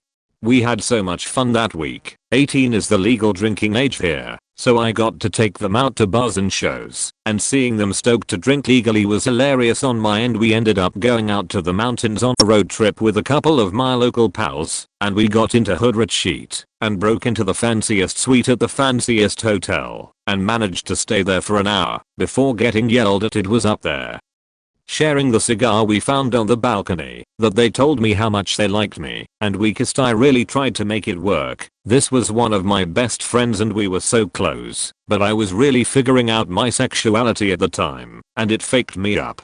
It took until the next time they came up, about 8 months, for us to talk it through. I was horrified. I loved them so much, and I didn't want them to hate me. I had figured out I was pretty much just into girls, and when I had to explain this it was like walking across a bed of nails. However, it didn't fuck everything up, because they're cool as hell. Way too cool in fact. I mean, being upset would be completely understandable in the situation, but our friendship was just so fucking great that they were like, obviously I'm bummed, but that won't change your feelings, and I wouldn't give up this friendship for anything. I'm 21 now and they're 22. We've gone to visit each other multiple times and I would do anything for them. We've spent New Year's together the last 2 years and both times it's been so amazing. We still talk at least a couple times a week, and we've started talking about moving to a new city together once we are both done with school. I love them so fucking much. Met a girl on WoW. She was an alcoholic, but I didn't know it yet. Hey, we all have problems and different ways of coping. I had anxiety and depression before that, but the thought of moving to a different state excited me. I was in Vash, she was in me. She came to visit for a week and I went up there for a week. Finally decided to move in. This chick was nuts. She drank constantly. Sloppy drunk. I'm talking to the point that I felt ashamed to have sex with my own girlfriend. I brought her to the beach to meet my friends. She gets plastered. I told her she should probably slow down on drinking for the night. She did not like this. Started acting a fool. She left the restaurant we were in and disappeared. I was worried to the point I almost called authorities. Turns out she was next door banging on the door of a closed restaurant. I finally get her and take her back to the hotel to sleep. Fast forward more, it gets more distant. My anxiety and depression creep back up. I'm away from home and living in a basement with no light in Michigan. Life is terrible lol. She would tell me that the feelings didn't exist and it was all in my head. She couldn't understand how I needed to be on medication then. I don't think she understood she was mostly the problem. This is a girl that would nag me about money to pay the bills when I paid the majority of them and helped pay her 8k credit card debt. Such stops for almost a year. One day I'm sitting there playing WoW and she's on the bed behind me. She texts me that we should just be friends. What the fuck do you mean? I moved 12 hours from home to be here, away from everyone. The next day I packed up all my shit and left. Less than a year after that, she was dating my old best friend, whom I faking introduced to her through WoW. They are now married and have 2 kids. My best friend and I played a game of LoL against them once randomly. I was jungle and he was bot lane. They were a bot lane duo.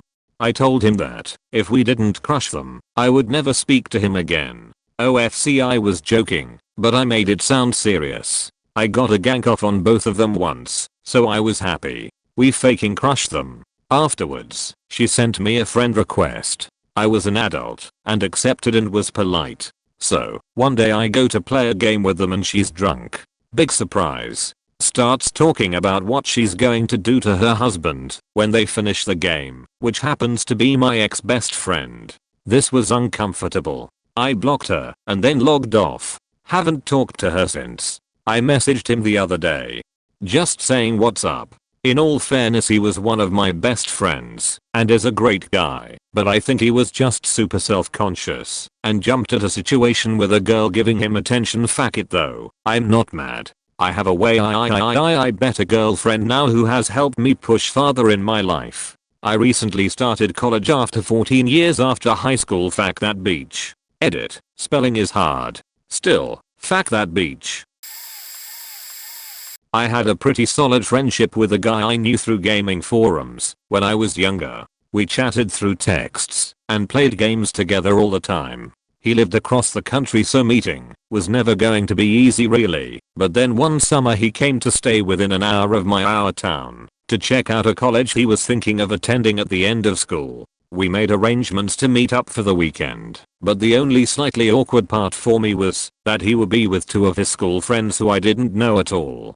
So we eventually meet up, and it was clear fairly early on that the friendship we had online wasn't translating to real life. For reasons I've never fully understood, he told his friends that I was a student at the college who was going to show them around. I'd never been to the town, let alone the college, so that made things super awkward. He also frequently belittled me in front of his friends about my accent. I had a stutter when I was younger, almost as if he was trying to impress them by being the funny guy. That evening they went to a big party at the college where potential students could mingle with current students, and he told me to come along as there was no one actually checking if you'd applied to the college or not. After about an hour of awkwardly standing around while he spent the whole time trying to chat up girls with his friends, he disappeared and I had no idea where he was for about 40 minutes, at which point I decided I should probably just go. Then I noticed one of his friends and asked where they had been. He told me they found a group of girls who had drinks and weed and were going to spend the night in one of the dorms with them, and that I should probably just stop bothering them. They had seen all they needed to around the college. So I went back to my motel pretty upset about how the whole thing had unfolded. The following day I texted him several times to make sure he was okay and asked if he wanted to meet for a coffee before he headed back home. I didn't get a response from him until late afternoon when he asked me to give him a ride to the train station. At this point in time I'd already given up on the friendship, to be honest, and was on my way back home. I told him he should have messaged me earlier. He called me a greater cunt for abandoning him while he wanted a fun weekend away from his family. Yeah, that was the end of that particular 6-year friendship. Me and this girl were both in the same fandom and have been talking since 2011 till 2016 several times a day. At the time, she was the only person I considered a friend. I was in a very bad place mentally then. I was very depressed and struggling. We've been best friends for 5 years. When I told her me and my family were going on vacation in her country and I was hoping we could meet one day, she was really happy and told me I should spend the entire weekend at her place. I agreed and I've been counting the days until we were supposed to meet. Summer comes and we do meet, and she is just as great as she was online. We spent the day outside, talking and laughing and being teens, and in the evening we went to her house. She lived with her brother and her parents. Her parents were really nice, but her brother was very weird. He kept making inappropriate and sexual jokes and gestures and being gross. On Saturday her parents prepped the pool for us to swim in, and her brother insisted on joining us. He groped me and pushed me under the water several times while trying to shove my face towards his crotch and brushing it off as playing whenever I called him out on it. When I told her about her brother behavior and how it was bothering me, she actually got upset with me and said I was being weird. That's when I stopped considering her a friend and I faked an upset stomach so my parents would come and take me back to the hotel. She tried to apologize, but I ghosted her afterwards. A few years ago I met this guy on Destiny. He was pretty cool, hilarious as hell, and seemed like a good person to hang out with. We shared a lot of the same interests and had the same soldier's sense of humor. After playing a few weeks, we finally get to the "so where you from?" conversation. In an insane turn of events, the dude lived across town from me. We start hanging out, and dude becomes my best friend. He never showed any signs that there were things seriously wrong with him mentally. A few months ago, he and his roommate, who had moved into town from out of state a week earlier, were watching my son over spring break. I come home from work to find my son freaked out, almost shaking, and saying that something wasn't right with dude. After dude goes home, my son tells me that he was acting scary weird. Dude went down to the basement, came back up naked, and was playing with himself while walking around the house. When I called the roommate, he confirmed and said that dude also pointed loaded firearms at both he and my son a few days previously. When I went downstairs, there was a baggie of shrooms laying out on the floor. Needless to say, I went ballistic. Dude denied everything that was said and called every single one of us liars. I knew that his cousin was a street pharmacist and called him out on it. Dude wanted to play hardball and started making threats. Calling the police did nothing, as they said that without photo or video proof, they couldn't make a case. #THANKS random Ohio police dept. Oh boy, do I got one. So not really regret, but more so just crazy. So early in 2017, I met this girl in a mutual FB group for superheroes. We hit it off pretty well and became friends and the best friends really quickly. I did start getting romantic feelings for her, but she was dating this other guy from the same group, but it only ever was an online relationship. They never met in person. Eventually, she broke up with him due to multiple reasons, and I was there to support her. She also had feelings for me too, which we had acknowledged while we were still best friends. July 2017 comes around. We start an online relationship. Now, I live in Canada, and she lived in the US in one of the southern states. She was living in a really abusive household, and I eventually encouraged her enough to leave. Start of September 2017, she left and started living at a women's shelter. We focused a lot on getting her up to where I was, so we could be together in person. Well, come mid-December 2017, she arrives. I'm on cloud 9. In January 2018, my family, her, and myself moved to a new place. We didn't know a way to get citizenship for her right away, so we decided on what seemed like the best option, getting married. Now, at the time of us getting married, I was 19 and she was 20. We got married super young. She was my first, and as of right now, only relationship I have ever had. She was my first everything.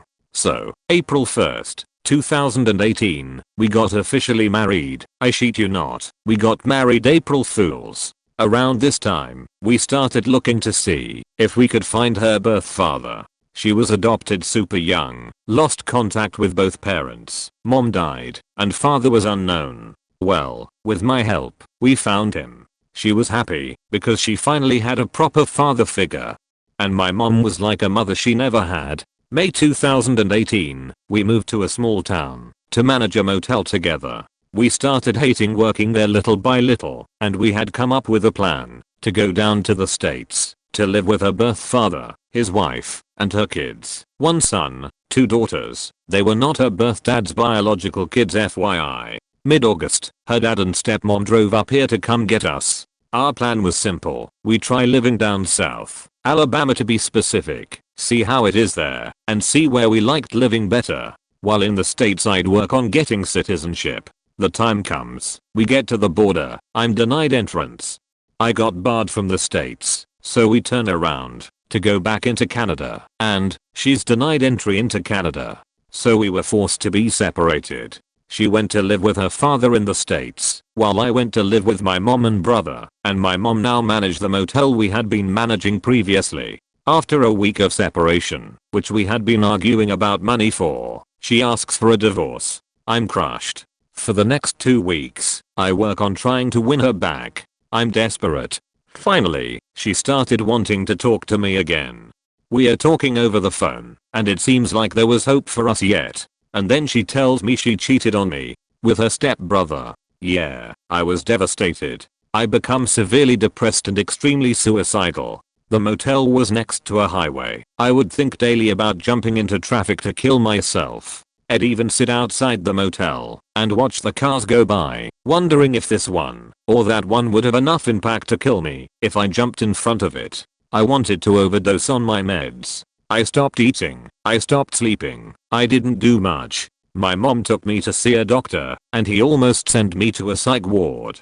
Thankfully, my mom and brother were the reason I didn't go. If I didn't have their support, I would have been sent there. I was prescribed antipsychotic medication. From then to now a lot has happened. I learned that she had cheated on me before she came up here to Canada, when she was still in the shelter. She broke her promise not to drink alcohol. It was a problem. I elaborate if requested. She lied about everything. She never wanted to get married to me. Before we were together in person, before we ever started dating, I said to her, if she comes up here and doesn't like living with us, she is allowed to leave and do what she wants. We wouldn't keep her with us if she didn't want to be. A couple weeks back, she called me to discuss about me getting my stuff back. Between then and the last time we had talked, which was this January, she called me a month back, so it had been a while since we talked. Her cat, who was in my custody, died. Me and my family have no idea why. Thankfully, she had given birth about 2 weeks earlier to 3 healthy beautiful black beans. We call them beans. So as of last we talked, this has all happened. She is dating her stepbrother. Apparently my stuff got stolen by crackheads. Some of it got lost in their move. Some she still has. She blames me for her cat dying and accused me of giving her herpes. Now, I had never had sex before I met her. I was a virgin, and I have only been with one person sexually, her. I never cheated. I've never had anything sexual with anyone but her. In November 2018, I got myself tested for diseases. I came back as clean as a whistle. She said I gave her herpes when she first arrived in Canada. According to her, she had cheated on me twice with 2 different guys. My mom said what she had were ingrown hairs. We managed to get rid of the ingrown hairs without any medical help of any kind. Just tea tree oil, tweezers, and maybe hydrogen peroxide. But according to her, I gave her herpes, and yet somehow, I don't have them myself. So in terms of regret, I regret not grabbing all of my stuff from her stepmom's vehicle when we got separated at the border.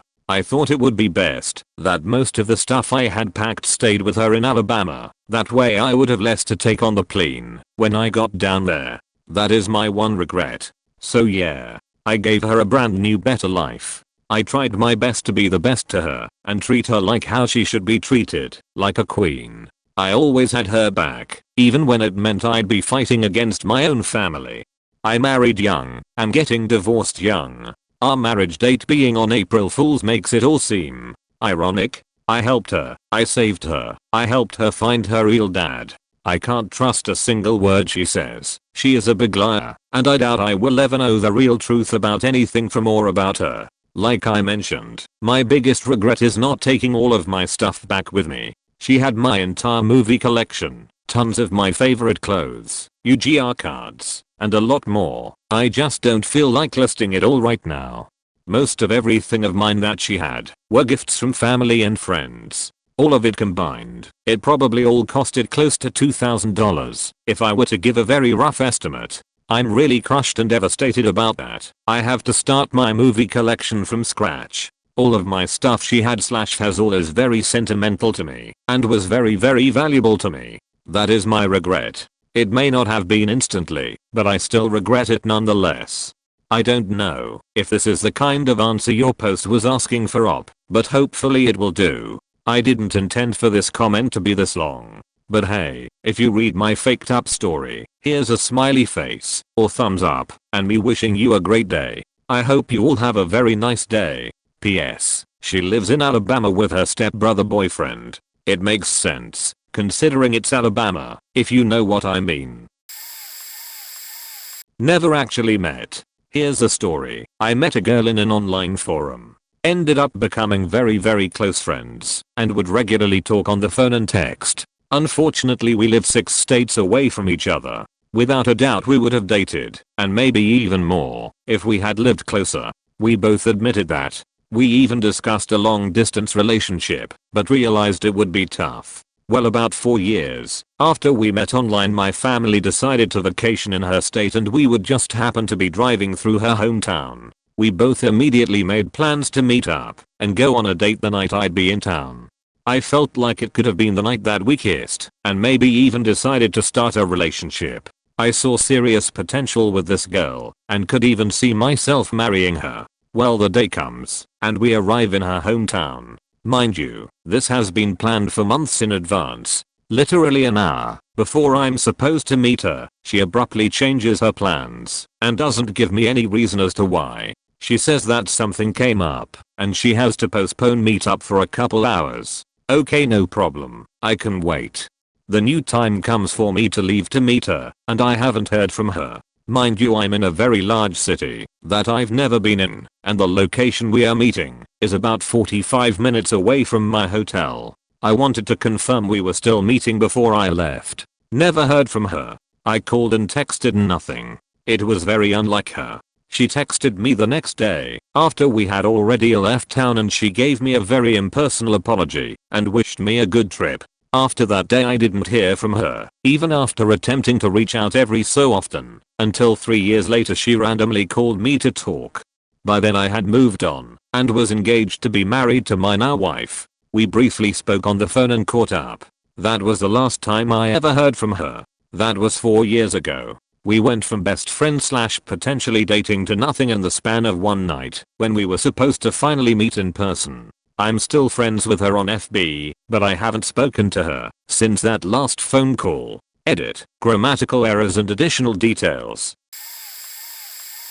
I've met a lot of players in real life and all were pretty good experiences except one. The instant regret happens after knowing one of the guys for a while. Story below. Me and 2 of the guys from my Destiny 1 clan met up and played a couple times. One of them, we'll call him FL, decides he's going to move to California from Florida and wants to road trip it out there. Me and the other guy, I, agree, and third fellow clanmate offers to put us up in his company owned housing in Arizona. Things were going amazing. We saw the Grand Canyon, Sedona, and were generally kicking it. In the midst of this, FL suggested downloading Plenty of Fish and meeting up ladies. I, who had a long-term girlfriend, also downloads it and proceeds to cheat on his girlfriend. He went all the way with another girl. It's even worse, because his girlfriend had some medical issues and they affected their intimacy, and I complained about them as the reason he was cheating. It was the equivalent of a girl cheating, because her guy couldn't get it up regularly after a surgery. I say regularly, because it only caused problems occasionally. After we initially meet, I used to work out with FL and I ran hang out in real life before the trip and saw Ira and his girlfriend together so many times. They were constantly talking about moving in together and being love-a-dove, so it was a big shock when I was so quick to cheat. I stayed quiet and by myself for the rest of the trip and haven't talked to FL or I much since. At the time I was a sophomore and the girl I started talking to was an 8th grader. We lived in the same town and started talking through mutual friends on Instagram. At the time I solely identified myself as a lesbian, now pansexual, and she expressed some interest in me. I was not into her like that, but she wanted to hang, so we went to the Del Taco near my house and then walked around a bit looking at some antique shops. There is a wash also near my house, so we decided to check that out because there is a small trail there that leads to the street I live on. Now we were supposed to walk back to Del Taco so she can be picked up by her mom, but when I pointed out my house she made a beeline for my front door. I was obviously annoyed that she decided to let herself in, but whatever. We go inside and my mom, grandma, and at the time 1-year-old brother was there. Then to my ultimate demise she came up with an ultimate tragic emo backstory and told it my mom and grandma. I learned later that she lied a lot for attention. She had a fun time playing with my brother while I sat at the computer. Later when my mom and grandma were not looking she gave me the grossest kiss on the cheek without asking. Later when we were waiting in the car for my dad to come drop her off at her house she decided to tell me that she told her ex that we were dating to make him jealous. Turns out this ex was 20 something while she was still 14. The next day she texted me this incredibly long-winded message about how I was the love of her life. I turned her down immediately before she started acting super sad and how it was the end of the world. Now for obvious reasons I stopped talking to her. Later I learned that she did this a lot of different people. All of my friends has had a story and dumb situation that involved her falling in love with them. She was a major attention seeker who changed her sexuality and gender almost every day because she thought it made her look cool. She constantly lied about her past and pretended to be depressed. Thank God I stopped talking to her. Met this boy on Omegle. He was a cutie pie and we hit it off right away. For about 2 years we chatted on and off, and when it was on, it was amazing, but it would turn off really quick afterwards. I think it was kind of like an online FWB kind of thing. It was weird, but it worked at the time because there were no strings tied. I could do what I wanted in real life and not worry about it, and he could do the same. I was living recklessly during this time, so I enjoyed the freedom. Eventually we decided to try it out for real. He insisted, and the whole relationship changed. I was committed, but he was still his same old self. It was a lot of me asking for more time, attention, effort, and communication. He convinced me to drive halfway across the country to meet him, because then our relationship would be real, and it would all get better. I packed up a small bag and drove 20 hours alone without telling anyone. It was such a reckless decision that led to a huge argument in my family. So while I was there, I was fighting with my family because they noticed my absence, and when they found out they were upset. I understand now why they were upset. At the time I did not. He was nice during my stay, but by day 3 he was telling me I had to go, no real reason. So I cried and left and made my way to my best friend's place that was halfway home. I had never felt so alone and sad. I was heartbroken. I drove 20 hours to be a 3-day booty call and felt like I lost my family over it. He talked to me a few times after my visit, didn't explain anything, just distanced himself. I called him out and he would just say sorry, nothing else. I stopped contacting him because there was no point. On a positive note, that was an amazing car ride to self-reflect on my life and how my decisions put me in such a shit place. Prior to this, I had never spent time self-reflecting. I make better decisions now, at least I think so. Haha. I was dating an online friend once, who lived a state away, so we planned to meet up at a convention between us. This guy was all talk, telling me things that were obviously not true, but I was 16 at the time, and didn't really know better, so I had to drive to get him, go to the convention, take him back to his state, then back home for me. This wasn't the worst part though. At the convention, more of my internet friends were who lived within the state, so we all decided to meet up at my hotel room. My partner was a turbospurg who had never touched a 3D woman in his life, and was more than likely on the spectrum. He tried to get intimate when we were alone, but I was uncomfortable, so I didn't let it go far. Soon enough, my other friends came around, and we had a room party. My female friend jokingly said, "Guys, don't forget about the orgy later," and we all laughed, but my partner took it to the head and started to get excited. It was a long day and me and my friends were still in cosplay, so we decided to get comfy and get undressed. My partner was watching the entire time and touched himself as we got dressed again. He kept asking when the orgy was going to be, and my friends and I didn't know how to break it to the lad, so we kept saying it would be soon. Fast forward a couple weeks, I had returned the guy back to his home, broke it off with him, and didn't think anything of it. Back on the internet side of things, a Discord call went down with another friend group of mine, and my ex-boyfriend was at it. He was claiming that he had crazy hot sex with me and had the orgy of his life while at the con, but my other friends were skeptical and knew it wasn't like me to just screw without thinking. He kept talking all this talk to everyone he called and commented on posts about his experience. TLDR, Spurg goes into the world for the first time, has imaginary sex with me, boasts about it online, gets shot down and blacklisted. Oh, this is a doozy. Knew someone in Warcraft. Played a ton and she painted her boyfriend at the time as an uncouth, hurtful cork. I went full on white knight syndrome. Met her in real life after they broke up. Met the ex too. Turns out he was a bit of a cork, but I kind of wonder to this day how bad he really was. Anyways, I start traveling 8 hours every weekend to date her, Massachusetts to Virginia. Wreck my car from exhaustion one day on the way back and decide to move out there. Immediately after moving out there, problems ensued. She was selfish, incredibly hard to communicate with, had very outsized reactions to criticism. Like if you told her, "Hey, not a big deal," but you left the door open, she'd start to cry and say what a goddamn beach she is. She also would complain to people who weighed 300 pounds that she was really fat. She wasn't. Real crazy shit. So I did what any normal person would do. Married her. We lasted a year. It was pretty terrible. Had to choose to either voice complaints and deal with her meltdowns or bottle it up until it exploded out. I tried really hard to make it work. She also made more than me, but we couldn't discuss finances, so I was putting myself in debt trying to keep up with day-to-day expenses, because we lived like we made double what she made combined.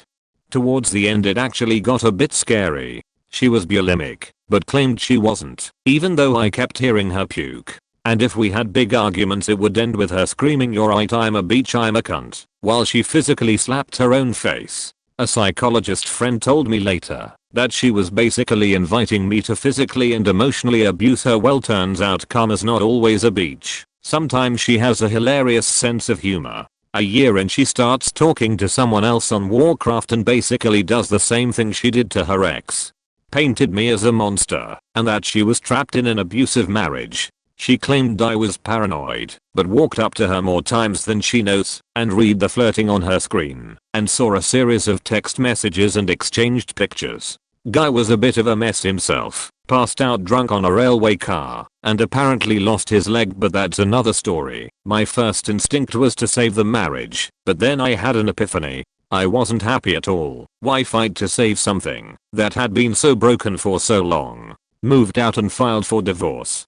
It really had a happy ending for me though. It seriously forced me to figure out what makes me happy in a relationship. Until then had always sought out a bit of a project in people. In order to feel some self-worth after this relationship, I started to rate myself a bit higher and started looking for people with qualities that I actually like, rather than people I could save. More importantly, I started to realize I deserved a high quality partner. Been with the same person for 7 years now, happily married, and about to have a kid, so my move to Virginia panned out after all.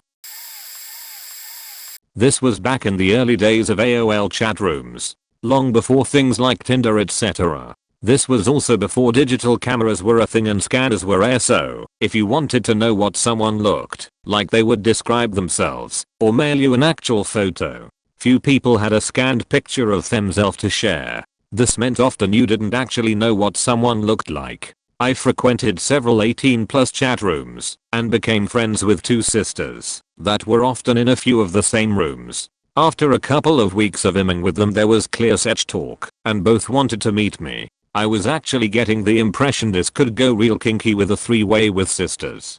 They didn't live far away, so we agreed to meet the first time in a public place. I show up at the food court of the shopping mall we agreed on and look around, but I don't see 2 sisters aged 18 and 21 I'm expecting. That's when 2 girls flag me down and ask if I'm Teddy Ruxpin. It turned out they had been lying about their age. They were 13 and 16. I was 22. I confronted them on this, and they said they find older men more interesting, and so they just claim they are older, so they can talk with better people. They then indicated that other than their age the rest of our conversations were very truthful, i.e., they were still DTF together. I noped right out of there. I pointed out to the girls that not only would I go to jail if I did anything with the younger one, 16 is consent in my state, but I wasn't down for being lied to like this, and I can't trust either of them. I turned and left. It was the shortest in-person meetup I ever did. People in this thread be meeting people after knowing them only for 2 to 5 months online. I'm here still worried about the possibilities of meeting up with my gaming buddies, having been a migrating community across games for 10 years. T-edit. I will follow up with my girlfriend's story, though, at least to contribute something. When she was a teenager she was huge into WoW and met a guy there. Teenagers do as they do. She was like 15 and the guy was 18. They chatted up for several months and are really enjoying their time together in game. She provides a first name, phone number, and the state she lives in at some point. Things still are swell, and they're having great conversation all the time. Some months later, he sends a text just saying I'm coming to visit, see you soon. Having never been provided an address, she's super scared, and he eventually arrives. He's massively overweight, smells terrible, and looks closer to 30 than 18.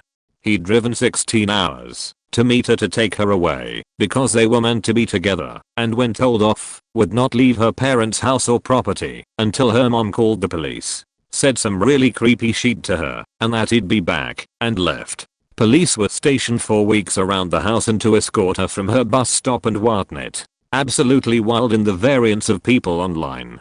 To think 2 of my gaming buddies recently got married after meeting online and are super happy together. To think this could have been what happened. Like 20 years ago, I'm a guy who was 21, and it was a girl who was like 19 to 21. I had a girlfriend though, and this girl was like twice my size on weight. Met her on Phantasy Star Online, and played a lot with her. She lived about 5 hours away, and kept trying to meet up, but I really didn't have any desire to. Then she tells me her cousin's wedding is in my city, and asked if we can meet up. I was like sure, and shouldn't have given her my address. I think the wedding was a lie cause she never left to go. Got to my place at like 11 AM, and wedding was supposed to be at 3. Around 3 I was going nuts cause she was so boring, and couldn't take the hint to leave. She was still at my place at 7 PM, then was talking about how she didn't want to drive back home cause she'd been drinking 2 wine colors and girl was over 300 pounds, and it has been well over an hour. Also anytime my girlfriend was out of the room she kept saying stuff like I wish it was just you and me hanging out. Anyways, my girlfriend was there the whole time, and I was like this bitch can't take a hint, and about 8 PM my girlfriend put her foot down, was finally like you need to go, and you can't stay here. She was like oh I've been drinking, and have nowhere to go. Girlfriend was like it has been several hours and you will be okay, call someone from the wedding to stay with. Anyway, she calls me later from a hotel and invited us swimming, which I declined. Next day she was knocking on my door and we ignored her. She came back the following weekend to lol. I just ignored her and acted like I wasn't home. I told her the day after she showed up that I don't like having people over and work a lot, and she couldn't take the hint. 3 months later she was knocking on my door again. I invited John up from California for New Year's, and because I was a bit nervous, I had a local friend stay with us as well. Upon arriving, he revealed to me that he smoked pot. Previously, I had only known him to take medication for bipolar, which I only learned about 3 days ahead of time. This was before it was legal, by the way. Since my mom was driving us, we stopped at my grandma's house to say hello and wish her a happy new year. John proceeded to point out that my grandma had a decorative wine bottle on her counter and started telling her about how much he drinks. He was underage, about 17, if memory serves. He said this and mentioned the pot in front of my mom, who was quite unhappy about the sort of person my new friend was turning out to be. I had to explain to her in private that he never mentioned any of his illegal hobbies to me when we were talking online, and I wouldn't have invited him over if I had known. If you want to get yourself in trouble, fine, but don't get me involved. But I figured it'd be fine because he wouldn't have access to any of that stuff while at my apartment, and we'd all get along fine. That night, John, Bill, and I were hanging out at my apartment when John asked if I had any snacks. I said yeah, I've got chips, some Hot Pockets. Basic stuff that you might have if you're really poor, struggling to support yourself between jobs, living alone. He was disgusted by my answer and said he meant more like a big meal. Something I might have had if I still lived with my mom, living off a steady paycheck. I told him, sorry dude. You know I don't have a job right now, and I live alone in this tiny studio apartment. I'm not sure why you'd think I could afford something big. I think we ended up being able to get a pizza, though, so there was that at least. Thanks mom. After that, we agreed we wanted to watch a movie. I didn't have very many at the time, so I suggested some of my lifelong favorites that I had brought with me when I moved out. Cats, Phantom of the Opera, Nightmare on Elm Street, and The Last Unicorn. They're nostalgic. Bite me. Bill wasn't in the mood for horror, and John said he hadn't heard of any of the others, so we started with Cats. Almost immediately he said it looked stupid. Well, musicals aren't for everyone, that's fair enough, so we put in The Last Unicorn. About 10 minutes in, he said it looked like shit. We explained, well, it's an old movie, so it's going to look a little different from modern animated films. He insisted no, it looks like crap, the whole thing.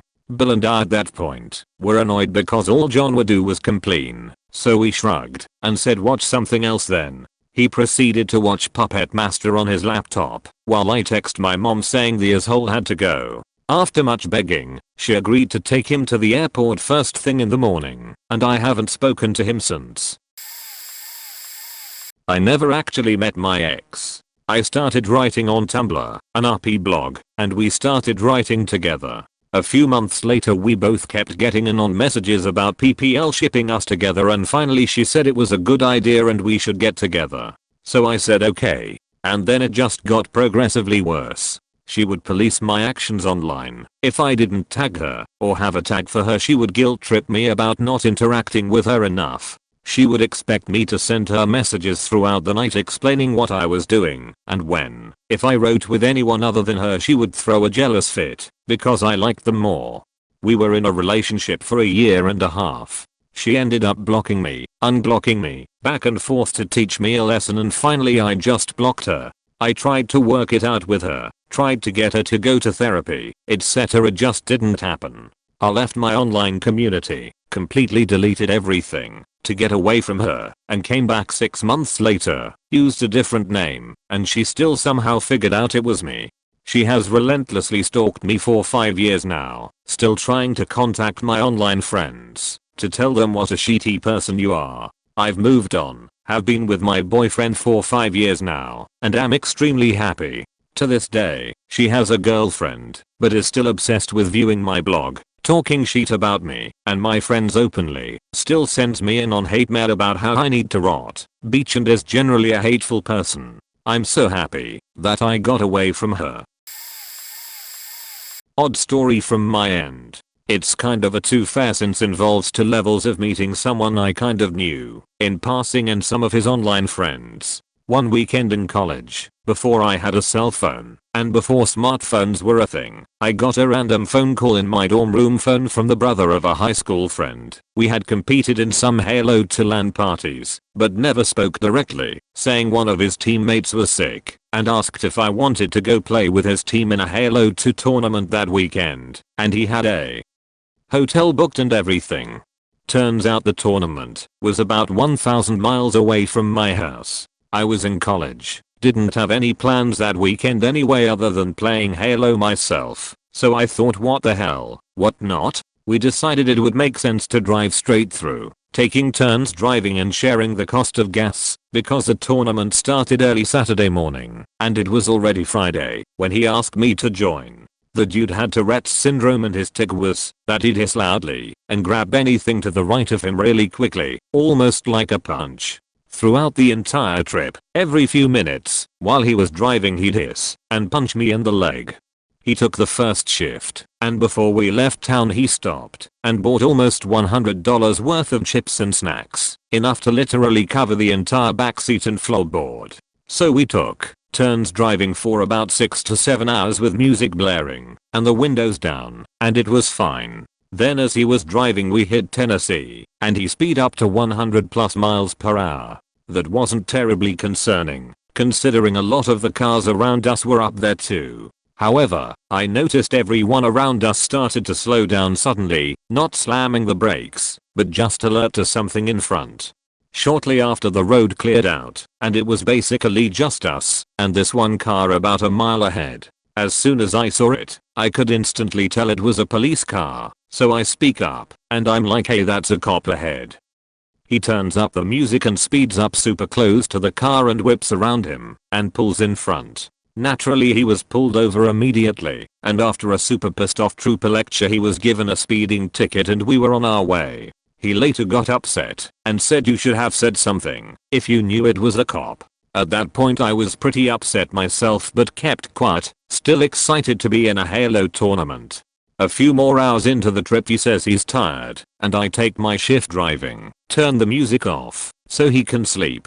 I drove another 3 hours or so and started to get tired myself, so I pulled over to a rest stop for a short break and we switched spots so I could sleep. When we get back in the car Sol lay to the side, and as I'm about to fall asleep he cranks the music to full blast and leaves it there, despite me asking repeatedly if he'd turn it down. We took that another couple of hours, getting fairly close to our final destination, and he wants to switch again because he's tired.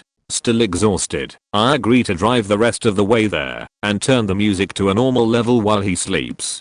We finally get to the conference center where the tournament is being held after being up the entire night. I got pretty excited because it was the first day I'd be able to participate in a tournament like that. MLG branding was everywhere, and it felt pretty cool to enter the main hall. When we get into the gaming area he quickly finds his friends and introduces me to them. I ask how they all met, and it turns out it was the first time any of them have met in person. Mere seconds after learning that, I ask about when our team is scheduled to play. I get some odd looks, and there's some back and forth glances between the guy I was with and these other people.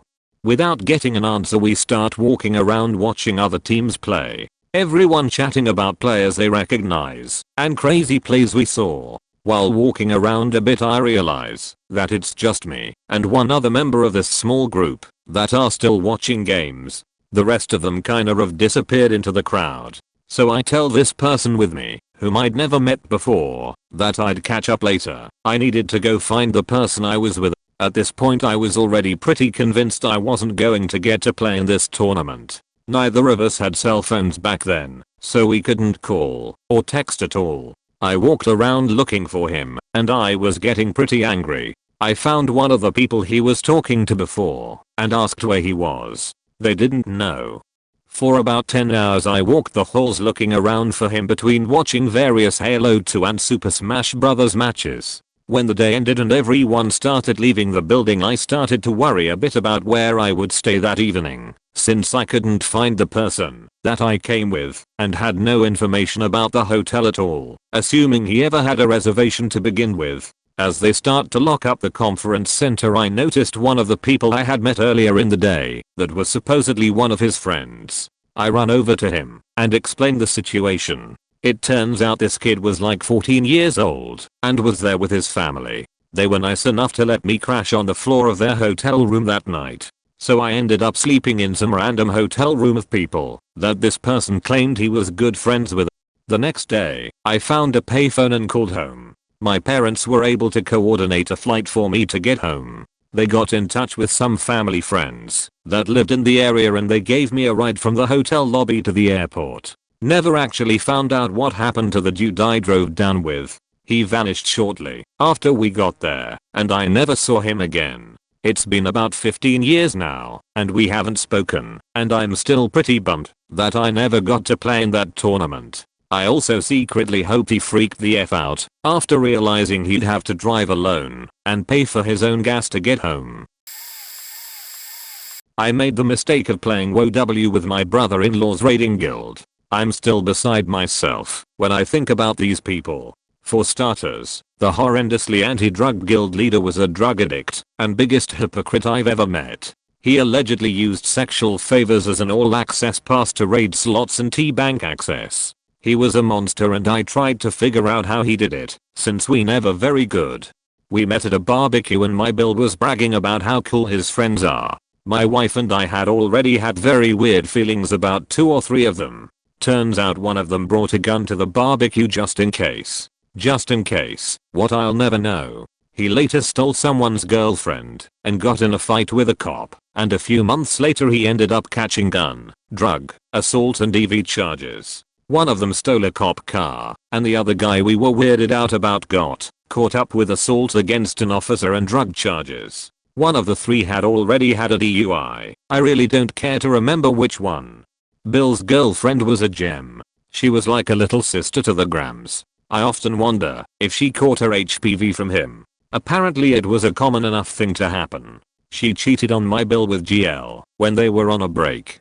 Bill and her got back together when GL revoked her raid slots and bank access because she wouldn't continue to sleep with him, but still continued to refer to her in a little sister capacity. They weren't very far apart in age. She ended up with the first guy who brought a gun to the BBQ, ended up having a kid, a few domestic violence charges and gun charges, and now he's in jail and she's a single mom who visits him in jail. Last I heard she cheated on him while he was in lockup because it didn't count or something, I don't know. We were all mid to late 20s and early 30s. It was crazy in that their behaviors were generally like a group of middle school kids, but they were full-blown adults making all the worst adult choices you could make. Their relationships and sexual relationships and the way they interacted IRL is something I've never seen again in a group of people. I tried not to be a square about it, but the whole thing was a disaster. My Bill got mad I stopped donating to the bank, so he fabricated a rotten story about me to my Mill that she still believes to this day. My wife knows it's not true, but it's a thing in the family. Since Mill's baby boy is saying it, it must be true. I have accepted that both of them are sick and have problems a lot worse than even the fake things my Bill spread around. Bill was a school bus driver until he crashed it after playing WoW for too long the 3 days prior. GL got caught up releasing a rollerplay sex tape with someone who might not quite have been 18 at the time. One of them would later quit the guild to join another to infiltrate them and sabotage their raid progress and steal stuff. All around it was so fucking trashy. I continued hearing such wonderful things about them through a work friend until we moved out of state. I've never again met someone who didn't know how to grill meat hosting a BBQ, or people who had alcohol tolerances so low that even the smallest ABV in non-alcoholic drinks fucks me up. This isn't even the half of it, and I remember some being a lot worse, but not off the top of my head. Strangest social situations I've ever been in. I hope to never meet anyone like any of them ever again. Maybe not instant regret, and this will definitely get buried, but sometime nearly a year ago I met a kid who we'll call Chad. So, Chad was a decent looking kid, though he was short, 5 feet tall. We are both teenagers though, so he probably just didn't have his growth spurt. I met him through Discord, when my friend invited him to a group chat. We instantly became friends, though he was a little creepy / pervy at times. I'm pretty sure he masturbated in a group call once with his video camera on. Not fun. My parents were planning to go to a city, I'll just say Los Angeles for the purpose of this story, and whoa, Chad lived in Los Angeles. I told him about it, and we started discussing ways to meet. My parents were suspicious of all internet strangers. I had only met one before, but by myself at an amusement park. We decided to meet at some really nerdy Renaissance fair, since he was a huge fan of D&D, but hey, no judgment from me, I just wanted to meet an internet friend. My dad found out my plan on the way there, but he let me meet my friend anyway. When I met him, he was watching a mini play. I said hello to him, and he said hi back, not even looking at me. We had a whole conversation and the whole time he was just looking at the play.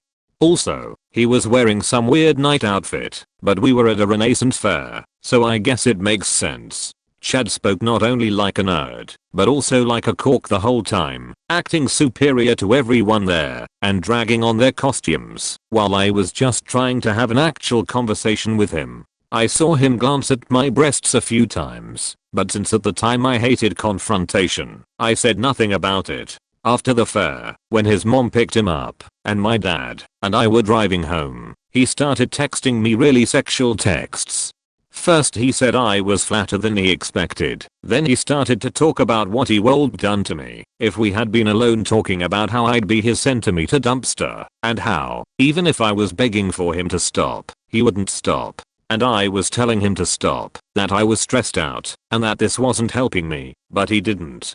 So basically, he was talking about how he'd rat me. Nice. I nearly started crying, and I blocked his number, avoiding talking to him at all costs. My friends asked how it went, and I never told them. I hate this dude with a passion now. I guess in a way I deserve that, since I'd only known this dude for 2/3 months at the time. TLDR, met a nerdy Chad at a fair. He later told me I'm flat, and fantasized about rapping me.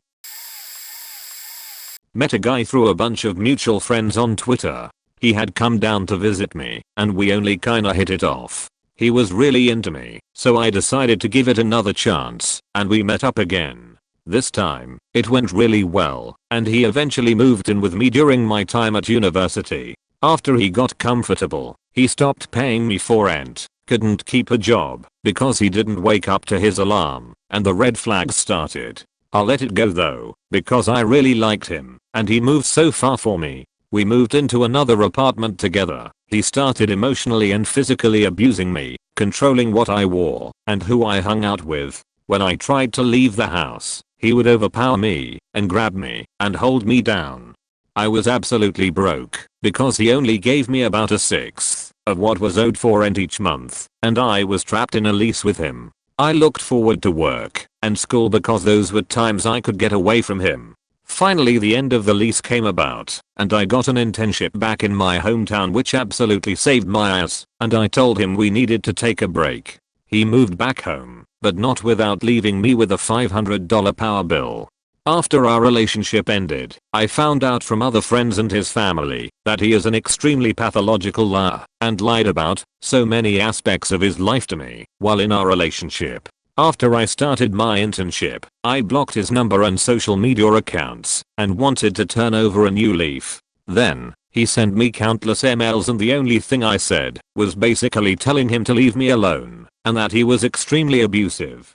He then tried to reach out to me by telling our mutuals to let me know he wants to talk to me. Eventually it all stopped after I kept telling him to fuck off. Rough times. Edit. Also forgot to add, the girl who was randomly sending him nudes was one he was tweeting about being so excited to hang out with after I dumped him lol. Didn't as such meet that person, but did out them as a catfish. Played a popular online mobile game for around 4 years. Met some amazing people along the way. One guy I did actually meet came over to the UK for a wedding from China. We were friends for around 3 years and we used to follow the same football team. So when we met up, I took him to watch a football match of our team. Happy days. Around my 4th year of playing I got talking to girl who was in a sort of global chat. Always used to see her around, and we always had banter etc. Fast forward a few weeks I joined her group of other players. Things were fine, and she was the leader of this group. All guys no girls. Anyway, as time progressed we chatted on different apps, and we would send pics to this group chat outside the game. She never posted pics of herself, which is fine, everyone is different.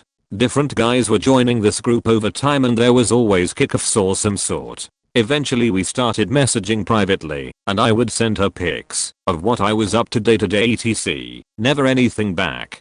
She did one day send me a pic. That's where I started to wonder, is she who she says she is? The picture she sent looked nothing like the person in her profile pic on our group chat. That's when I started asking around the guys in the group I was close to see if they had ever received any pics or anything. Turns out she had been sexting 3 guys in the group at the same time. One guy had even driven 500 miles to meet her, and she never showed. I managed to get different images she sent to the other guys, and collated all the pics together side by side. None of the images were same girl. I shared this with all the guys in the group, everyone but her. Then I sent her the image. She claimed that all the images were her. I was a liar apparently now after a long chat over a few days. Turns out she was about years old, not this 21-year-old blonde she claimed to be. I met an online boyfriend IRL. I paid $400 for a plane ticket to see him. For 2 months, I didn't spend a single cent of any of my paychecks to make sure I had enough spending money for a good time on the trip. When I got there, he spent all the time looking at his phone. Never wanted to go anywhere or sightsee. He never opened up to me. I would ask what he was thinking, and I got a shrug, just nothing. We had a party at his parents' house for Christmas, and his mother had to remind him before the party to introduce me to people, and even prompt him to do so during. Also, my introduction was this is Eucl 3L3.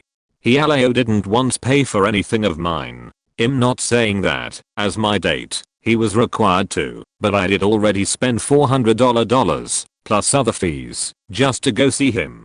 He never offered, and whenever I asked, do you wanna pay together? His answer was always no, I can pay for myself. For the entire 2 weeks I was with him, I paid for all of my own food and gifts. He also refused to try new foods or experiences. We went to a popular tourist spot with lots of international food. He refused to try any of it. A lot of times, I ended up eating myself while he sat and watched me eat, played on his phone. This especially hurt when I went to a restaurant I was very excited about and he ordered nothing but a drink that I ended up paying for. Overall, he left me feeling ignored and unwelcome. He didn't seem to care about me. He played on his phone, refused to try new things, and generally just didn't seem to care. It really hurt the entire time I was there. I cried a lot that trip. I broke up with him there, and my parents flew me home early because I would cry every time I called and told them how miserable I was. Luckily, I could tell the trip was going south, so I made sure to take most pictures without him. So I have pictures from the trip that I still like without seeing him there to remind me of all the shit I went through while there. I got onto Sparks Live when it first launched and played Ghost Recon pretty hardcore, where I ended up making some close friends to this day. I live in Illinois, they lived in Ohio, and we were all 18 to 21 years old when I was invited by them to go hang out and attend a couple parties. I'm not a city person. I've lived in the burbs of Chicago most of my life and prefer the setting. Well, they lived in the sticks, like the sticks, which is fine. The overall trip was pretty fun, and again no issues with my friends from online, but the parties they had me attend were not really my style. They consisted of a bunch of aggressive people getting smashed, listening to death metal, and beating the shit out of each other. As long as you were in the pit that kept redefining itself throughout the night. The first kinda not cool thing that happened that night that I witnessed was when someone just spiked an empty glass fifth onto the basement floor right in the middle of this pit, where seconds later I witnessed another inebriated and barefoot party goer immediately stomp through it. Stomping is what you do in these kind of situations, I guess. I don't know who that guy was, and after seeing one of his relatively sober friends load him into their car to presumably take him to the hospital, I never saw him again. On to the second less than spectacular event of the night that I didn't even know the aftermath of until the next day. So again, this is in the sticks, so it's understandable that one of their favorite pastimes is mudding. The owner of the property where we were at, who I actually hit it off with as he was a cool dude, and two other guys hopped into his truck at like 11 PM to go tear up some ground. They were obviously drunk, but I was also irresponsible, so did not say anything, and besides, they weren't going on any public roads apparently. Didn't see those three guys for the rest of the night, and at the time never noticed. Around midday the next day, my local friends gets a text message that during the night's mudding event, the truck had gotten stuck in such a manner that the tailpipe was blocked and backfeeding exhaust into the cab. This killed all three of them. To this day I do not understand how this happened, as it was a lifted vehicle, and while I can see the tailpipe getting blocked and backfeeding, I cannot understand how they did not exit through the windows. Anyways, it was sad for sure, if only because it was such a senseless loss of life. But the one thing that came out of that for me personally is I'm very vocal about not letting those I know are faked up getting behind the wheel, as the only thing that makes any sense to me is the three of them were so trashed they didn't realize they were dying and just inhaled the exhaust until passing out. So yay, not necessarily a negative experience because of said friends, and again they are all well developed people I still keep in touch with on social media, but an interesting story nonetheless. This is gonna be a long one, be warned. During my college days I used to go on roleplay forums. Basically think D&D but all in written form. Everyone takes a turn to post their answers. There's a minimum word count required, and it's a bit like a collective novel / world building efforts. It's really fun, if not a bit nerdy. I live in Quebec and mostly RP in French, so a lot of the friends I made through these forums are French speaking Europeans. One of those friends, let's call him Virgil, was from the Bordeaux region of France. I was real close to him and his girlfriend as we had been role-playing online together for years. Now Virgil had just finished his last semester in his field of studies, and to get his diploma he had to do some internship. The school accepted international internships, and seeing we had talked about him coming to visit me, and he thought he could kill two birds with one stone, and have his internship here, and live with my family over the summer, and get to experience our province. My mom was fine with it, and happy to meet one of my online friends, and after talking with his parents, they felt safe about letting him come here, and saw it as an occasion for him to experience new things. So he flies Paris-Montreal. Everything is fine and dandy until on our way home, when we start to ask about how we can make him feel more comfortable once we arrive him. He goes on to explain that he is a bit peculiar with food. So you know how a lot of people joke about how plain white people food is? This guy was the physical embodiment of that. He only ate unseasoned meats with either plain mashed potatoes, no cream, no salt, no butter in them, or plain white rice. His meat had to be overdone, not even well done, no matter what piece of meat it was. All this meant that we had to cook 2 meals every day, for every meal he was present to, because he wouldn't eat anything else. And I'm not kidding about the meat. I saw him ask for a filet mignon at a nice restaurant we went with friends, and he asked the waiter if it could be cooked some more 4 times. I think the only thing I saw him eat normally was french fries / fast food, and I got him to try poutine, which he surprisingly liked. To which he then added that, because of his eating habits, he had a bit of a constipation issues, and he wanted to let us know in advance before he got in an embarrassing bathroom situation.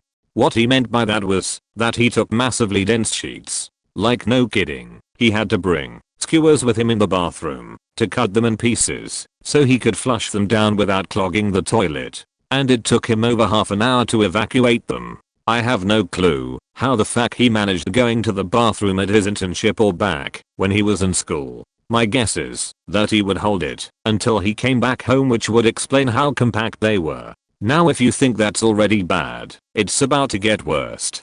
The summer he came to visit was a particularly hot one. A shower twice a day kind of hot. We live in a duplex in a half basement, which is relatively cool even on hot days. That year, I would wake up covered in sweat in the morning. You had to take at least 2 showers to not stink that summer. If you didn't have back, Virgil, we would be lucky if he bathed once a week. Yes, bathed. He didn't like to take showers, so he would only take baths once a week. He would reek of B/O, and when we questioned him about why he didn't wash himself more often, he said, "Oh, it's a habit. In France we can't really waste water, so we don't bathe as often as you Quebecois." Which was total bullshit from what I know. I have many native French pals and their hygiene is spotless. Had a friend from Lorraine who would come over to visit family in a neighboring city during summer every year, and she washed herself daily. Virgil was just an unhygienic slob who thought he could pull one on us. Also, considering that he came here to experience a different culture and see new things, he was constantly on his laptop. Like, as soon as he was awake, until he went to sleep, when he wasn't at his internship levels of glued to his screen. Trying to take him to explore the city was like pulling teeth. Now I got why his parents hoped it would broaden his horizons. The guy did nothing but RP and play games. Thank God we had an unlimited internet plan. I'll always remember one day his B/O was particularly bad, and I politely asked him if he could go take a bath because friends were coming over. Virgil basically told me, "I don't need to, I'm still clean, and I got deodorant." I got so fed up with him, I hopped on my own laptop, went to forum's chat room, where he was chatting with his girlfriend and a few of our friends, and had to publicly ask him if he would please go wash himself, as it had been a week already. People in the chat room were rightfully going, "What the fuck," and feeling disgusted. To which he threw a tantrum, both girl and in chat, took his laptop, and faking locked himself in the only bathroom of the house where our cat's litter box was. I had to ask his girlfriend to help me convince him to first get out, then to please wash himself, and finally promise to not do that anymore, because he's not the only one who needs the bathroom, and that if the cat did any accidents because he tried to pull something like this again, he would be the one to clean it.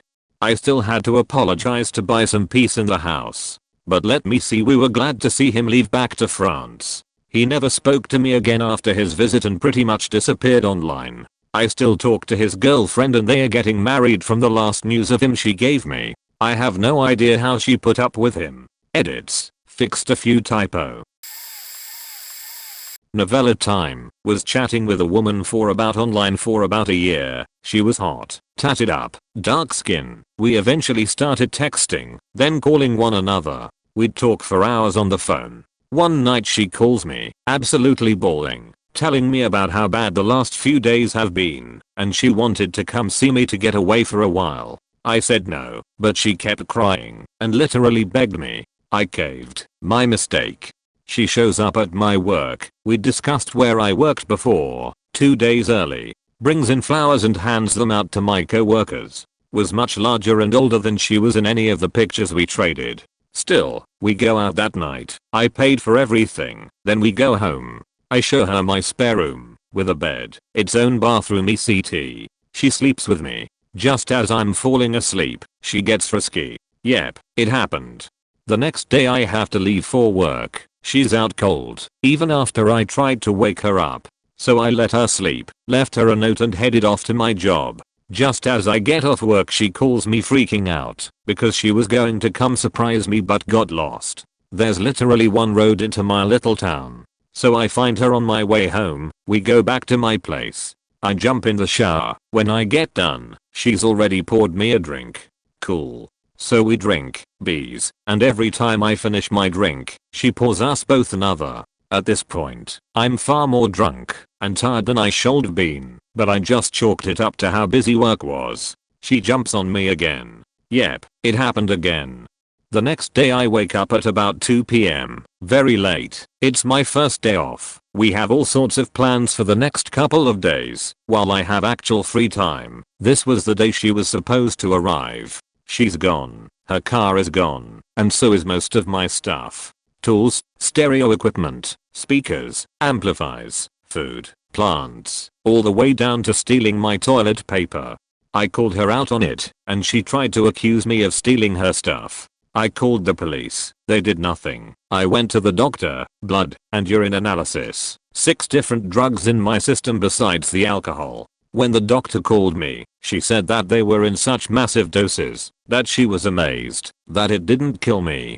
Sent my tuck screams to the police. To add on to the theft charges, the officer told me that it should be an attempted murder charge. Nope, still did nothing. There's a bit more, but this is already long enough. I never met him in RL, but we started to talk through an MMO as guild members, which that led to us playing more games, met his friends and all. Everything seemed normal. We started to develop feelings for each other and decided to date, and my god, that was the worst decision I have ever made in my life. For more than a year, I had to endure his screams and yells after answering 50+ missed spammed phone calls every day. Because of something I apparently did, mind you, I stopped contacting all my friends and had no one to talk to, so he could be happy, because he wanted all my attention towards him. When arguments and fights came up, he always seemed to convince me it was my fault. I was the one that always had to apologize. As I continued through the relationship, it turned out that his mom was always neglecting him, leaving him at home all day, her being addicted to gambling, his dad, non-existent, dropped out of high school cause he was bullied by his friends. I stayed in the relationship because I loved him and I believed I could change his life for the better, so I managed to bring him back to school and I gave him my attention like he wanted and always said. Sorry to all the many fights and arguments we had in a single day. A lot of days were rough for me, leading me telling him I wanted to break up, but he would never let me, and once threatened me he would kill himself and that it will be all my fault. And so I left him and blocked all contact info after a fight we had over a damp body pillow that he did not want me to get at all because he would get jealous. Today I'm constantly going to the gym trying to lose all the weight that I had gained and taking medication for my amenorrhea due to the stress that I was constantly in. I have met quite a few of my online friends. Usually, it has been fine, but I have also regretted it a few times. Met with my best online friend from my early youth after we both moved to the capital to study. She was hanging out with a friend and we was going to meet before going to a party with some of their friends. It was sweet to meet her, but she was more interested in flirting with the older guys she was studying with. Met with a cam girl I had been talking and being close with for about half a year. She wouldn't meet until the day before I was leaving, and we could meet for maximum 2 hours as she was so busy. Met with the guys from a group chat I had been in for about 4 years. They were already a tight-knit group outside of the chat, while I only knew them from the chat, so it felt like I was meeting strangers I knew everything about who also knew everything about me. Very weird experience. Met a girl I had been gaming with online for half a year. For some reason, her on and off, at that time ex-boyfriend for about a year, was accidentally visiting at the same time I was visiting the city. I got to know a girl who lived not so far, 3 hours by bus, from me, who played SSBM, my favorite game at the time. Decided I would go visit her for a weekend. She had made plans for us to have sex, and preferably me staying until Sunday, instead of just Saturday. I just wanted to play SSBM, as I was not at all interested in this girl romantically or sexually. So, a couple years ago Riot announced that the League of Legends North American Summer Finals would be hosted in Toronto, Canada. I live in Florida, but I happen to have some friends that I met in Louisville, Kentucky that live in Toronto. Airplane tickets are only $300 round trip, and one of my online friends who I play League of Legends with, Maya, lives 45 minutes outside of Toronto as well, so I decide that I'm gonna go. My roommate and I have been playing League with Maya and others for a good 3 years, so I feel like I know this person pretty well, as much as you can get to know someone online anyways. So I'll let Maya know that my girlfriend and I are going to the NA finals in Toronto and invite her to join us. She's hyped to go, so she gives me her number so we can coordinate tickets, etc. I get 4 tickets for me, my girlfriend, Maya and her friend. She gives me a heads up going into the trip that she may have a scheduling conflict with work and that she may not be able to make it to the event. We head up to Toronto, my girlfriend and I have an amazing time, hang with the Louisville crew in their hometown, visit Niagara Falls, But when we go to the NA finals, Maya informs me via text that she can't make it and asks if her brother, Andy, and his friend can go in her and her friend's place. I'm bummed but sure, that's fine. We meet up with Andy and his friend at Air Canada Arena. It's a little weird going to this event with two people I don't know, but it was still such an incredible experience. We had a blast. Afterward, I ask Andy about Maya, trying to see if there's any way to at least meet before we leave, but it's not gonna happen, and we head back to Florida. A week later, I'm talking to my roommate about the trip, talking about how weird it was that she couldn't make it out, and then things start to click. I had never heard Maya's voice up to this point. We had only texted and messaged via the game. I ended up entering Maya's number into Facebook, and boom, Andy's Facebook profile came up. That's when my roommate and I realized that Maya doesn't exist, and that Maya is really Andy, and that Andy had been catfishing us the whole time pretending to be a girl named Maya online. So, we don't game with Andy anymore. That's my meet an online friend catfish story.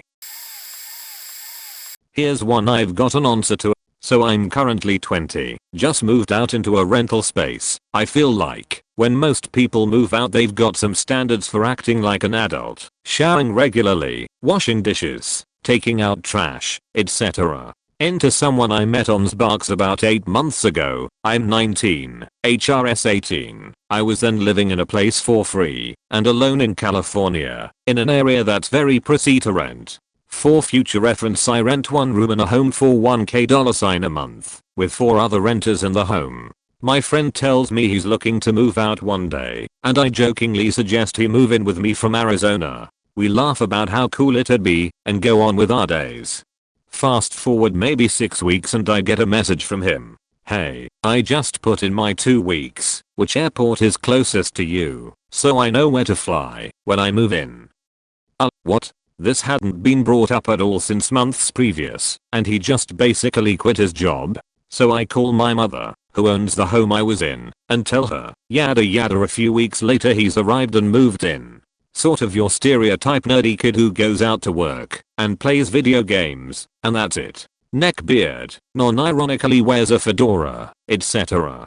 So it's been about a week and I jokingly explain the shower to him, commenting how he must have already figured it out. He hadn't showered in the week since he'd moved in at all. He worked before he moved out to my spot and was adamant about having money saved up enough for rent, so he waited on getting a job. Fine. But month 2 rolls around of him now blasting metal and singing while shouting about Call of Duty until 3 to 4 AM usually, not doing dishes, letting food sit in his room, eating the last of my food, but not sharing things he had bought, etc. Just shit you don't consider until it happens. At this point it's month 2 of just wild behavior, and he's just gotten a job, and rent time rolls around. This dude doesn't have the money, and won't get paid in time. So he doesn't say anything, doesn't pay, and ignores calls from the landlord, my mother. So I'm in the middle of this chaos, trying to live my own life. At this point 8 days pass, and she cuts off all internet access to his devices. We live up in the mountains, and he doesn't own a bike or a car, and now can't check the bus schedule online. Eventually this goes on, and he is being removed before the 3rd month hits. He calls a parent who didn't even know he was in California to pick him up, and he basically just vanished. Left a big ass mess of like Oreo containers, double stuff, and Pepsi cans. It was just like he hadn't been trained on how to take care of himself. I don't regret meeting him really, just letting him move in, but we still play games together and get along, so it all worked out I guess. Sorry for any formatting issues or typos, I'm on mobile at work.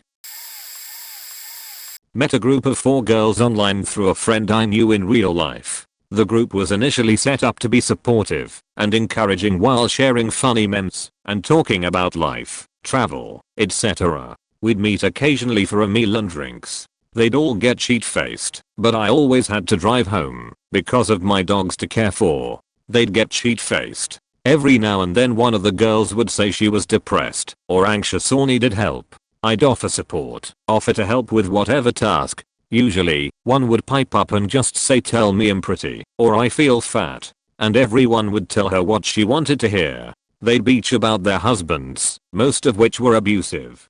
Well, a few months in, and I was struggling with depression. It wasn't the kind where you just feel sad. It was the kind where I really needed a friend, maybe shouldn't be left alone. I was being emotionally abused at work, with not relief or help from the supervisor, and my husband had been away on business for 6 months. I started isolating and not talking a lot in the group.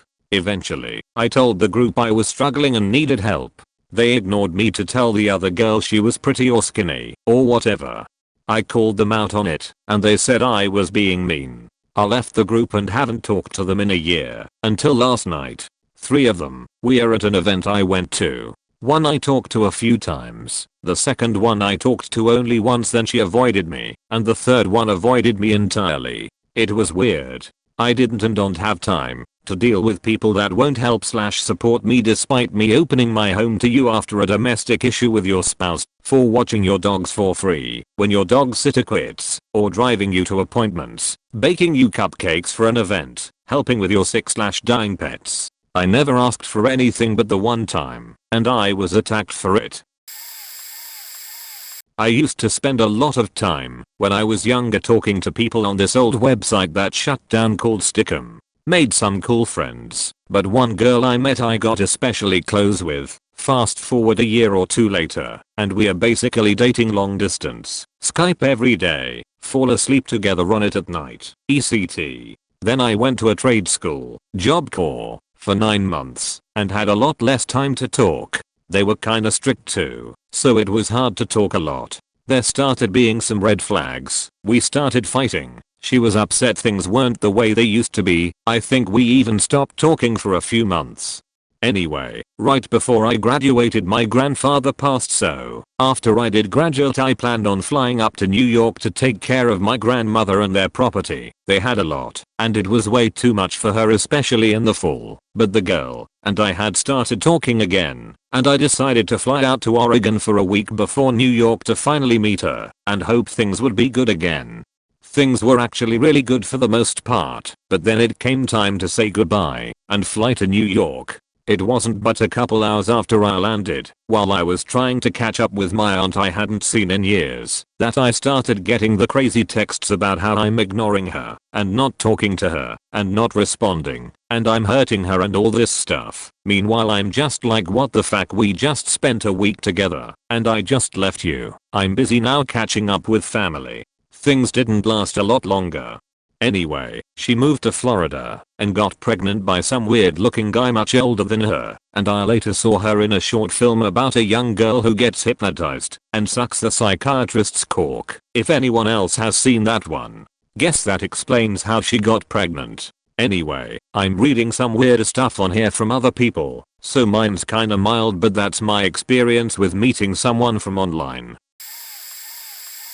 So actually I'm really glad I met my online best friend a couple months ago. For context, we both share the same birthday literally down to the hour, and have very similar tastes in music, movies, games, and a of other stuff. We even look a bit alike too. We gamed on Xbox for years and still game on a regular basis on PC together. Cut to a few months ago, the bromance has been going on online for about 11 to 12 years now, and we each had the opportunity to head to EDC in Las Vegas. This was also especially cool considering we both recently turned 21. Long story short, I met my best bud in person at the airport with one of his friends who was also there with his girlfriend. All of us had gamed and chatted online with each other before this, but nevertheless the experience of meeting in person and feeling like you've all been friends hanging out for years was awesome. It totally skipped that awkward new friend period and everyone was able to have a ton of fun together. After 4 straight days of partying together, we all bid our farewells at the airport once more, and away we went. We all also bought tickets for next year about a day later lol. So I shall see you again, my bud.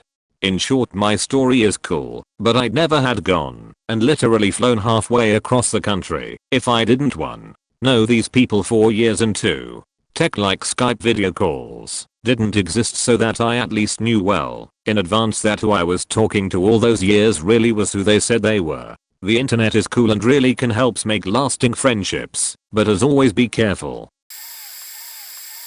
I met an online friend that put me and another friend through hell. We discovered we were going to the same convention, like an anime plus Comic Con, and decided to meet up. They were basically way more into the friendship than I was from day one, and I didn't know how to voice my desire for a more chill friendship without coming off as having a problem with them. They took our meeting as confirmation that we were the best and closest of friends.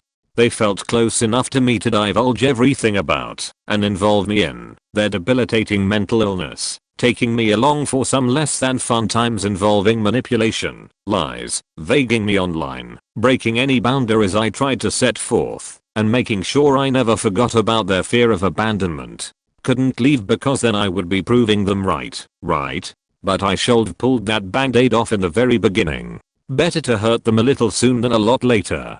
And I feel bad for introducing my friend who accompanied me to the con, because online friend gave them the same treatment as me, but in-person friend was also in a much worse place mentally than me, and was in no position to be dealing with that shit. For the record, I have met other people with the same mental illness as this person. Hell, I've met many people with all manner of disorders, and I can tell you that they have nothing to do with the disposition of a person. This person I met online was not a sheet bag because of their mental illness. They were just a sheet bag who happened to have a mental illness and use that as an excuse to never grow or learn from their poor behavior. Edit. Wording. Girl I'd chat with online who I had mutual confirmed friends. We talked regularly for maybe 4 years, always friendly and never sexual. Just conversation and life advice kind of stuff. Communication fell off for about 8 months. But it was cool. I decided to drop out of college and move to New York City around age 19. My best friend was here, but he was all I had. I messaged the girl and we started chatting again, like we'd never skipped a beat. She told me how she hated the area we grew up in and wanted to try something new, and I said, well, just move to New York. If I can figure it out, then you can. She didn't feel like she could, and I was like, okay, well, if you change your mind, our couch is open to you for 2 weeks to get you feet on the ground. About 2 months later I get a reply that she's in New York City and would like to meet up. Of course I'm like, hell yeah. I go to where she's staying and finally meet, and it's super weird. Her and a few other smoking hot girls and one guy. She offers me ecstasy and I take it, since that wasn't too unusual, but the vibe was off. We go to a rave in the woods, it gets busted almost immediately, and we head back to her friend's place. By this time we are all down. She comes to tell me that she moved there after we spoke and had been working at a strip club and couldn't wait until she moved in with me the next week and couldn't wait to have babies with me. I told her I had a girlfriend and wasn't interested in a romantic relationship, and she kind of lost it. We ended up kissing a bit and falling asleep because I hated my girlfriend and she was a smoke show and I was a faked up immature. She harassed me for a month for my address and threatened to kill herself, then finally went back home after her friend threw her stuff out the window and moved away. We haven't talked since. TLDR internet chat friend moved across the country and thought we were gonna live and be together, and it was super weird.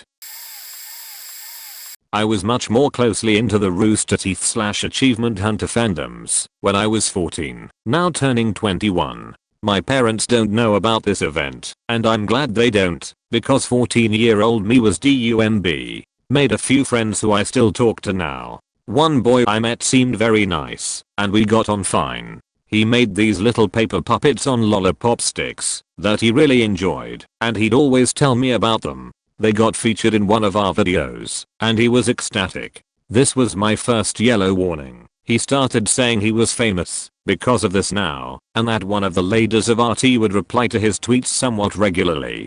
He and I added each other on WhatsApp and would message and all that. He started saying how he thought I was attractive and complimenting me, all that stuff. This eventually escalated to a bit more obsessive behavior in which his fame demanded that he saw boobs. Back then I was terrible with pressure and did send some pictures, and of course that only made it worse as he started expecting them on a daily basis.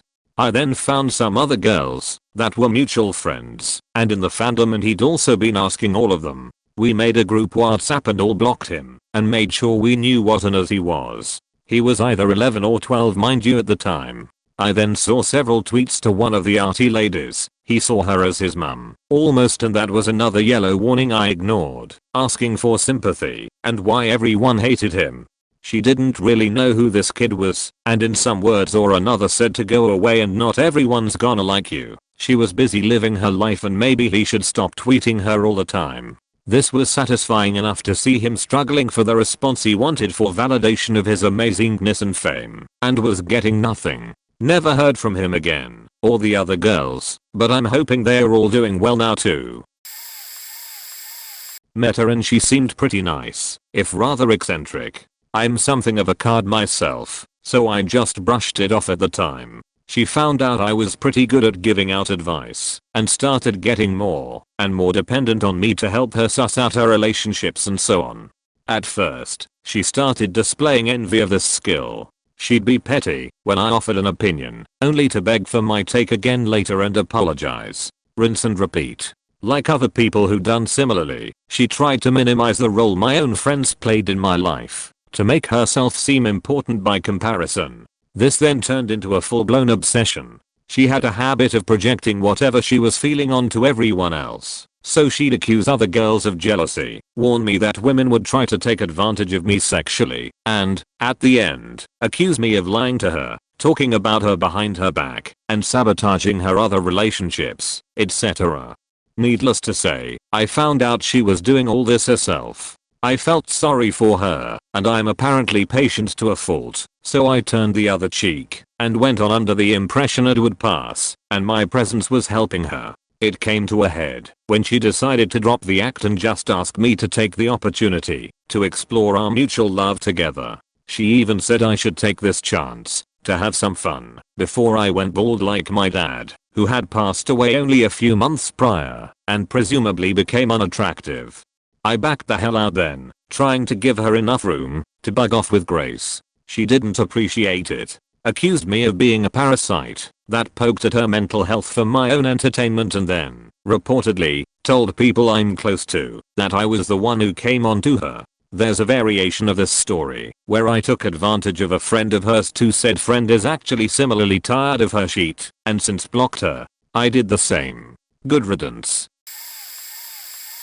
When I was 12 or so, 24F now, I discovered fandom in the internet and started writing fanfics. Met another girl in the fandom who also wrote fanfics and became really good friends, even though she was like 4 to 5 years older than me. In retrospect it was a little strange because of the age difference. When I was 16 I wouldn't have dreamt of becoming friends with a 12-year-old, but whatever, to each their own. Fast forward a little, find out she's super Christian, which is fine. So was I at that point, and suddenly she starts trying to police who I'm friends with IRL. Me being 12 and stupid, and feeling cool for having a friend older than me, just went with it. She really had a problem with one of my gay friends, who I love dearly. More on that later. Years go by where she tries to be controlling, and tell me what games I can play, what I can and can't draw, what I can and can't ship, who I can and can't hang out with. So I just start doing it behind her back. We hadn't met yet, so no big deal. I was freshly 16 the first time she came to visit. My experience is a little different, just because she seemed so normal in person, aside from treating me like she was the boss. A couple visits, and we had a falling out mostly because I was 18 then, and a bit smarter, and realized how much of a red flag it was that she was so controlling and possessive. She also did that thing narcissists do, where they upset you, and you call them out, but instead of apologizing, they make you feel shitty for calling them out, and turn themselves into the victim. Needless to say, it went badly. She acted like I was breaking up with her, and her life was over, tried to butter me up by reflecting on the good times. Meanwhile the good times I recognized as being really toxic, because I was younger than her, and didn't know better, and she took full advantage of it. Fast forward to now. Despite her issues with LGBT+ people back in the day, she's bi now, and in a relationship with a girl. I'm also bi, but I lean heavily towards girls. I'm starting to think I actually did break up with her, and I just didn't know it at the time. Dodged a bullet with that one. Thankful though, since it left me with the ability to pick out toxic people/relationships and emotional manipulation a mile away. TLDR girl was pretty normal when we met IRL, but online was hella possessive and controlling. Might have been my first same-sex relationship for 6 years, and I had no clue, because I was younger and naive. Got called out of the blue from this guy my wife and I met online from Texas, us in Vancouver, Canada. We hung out with him and some of his friends, and had a blast. They were all in the Navy, and stationed in Seattle. We had a birthday party to go that night and we figured they were cool enough to bring along. So I gave my friend 2 sailors as her birthday present. She enjoyed that. The next weekend even more sailors came up, because of the lower drinking age in Canada, and crashed at our place. The next weekend a bunch of sailors turned up, and had arranged this with one of my friends, but I didn't even know about it. This time the original group of sailors weren't even there. I invited them in, but had to run out. I come back, and my friend from Vancouver was nowhere to be seen. She was having sex with one of the sailors on the roof of the building, and a full-blown party of strangers was going on in our flat. I go into my room, and there's a girl passed out in my bed covered in puke. My wife tosses her out on the deck and starts hosing down the bed sheets when the cops show up for noise complaints.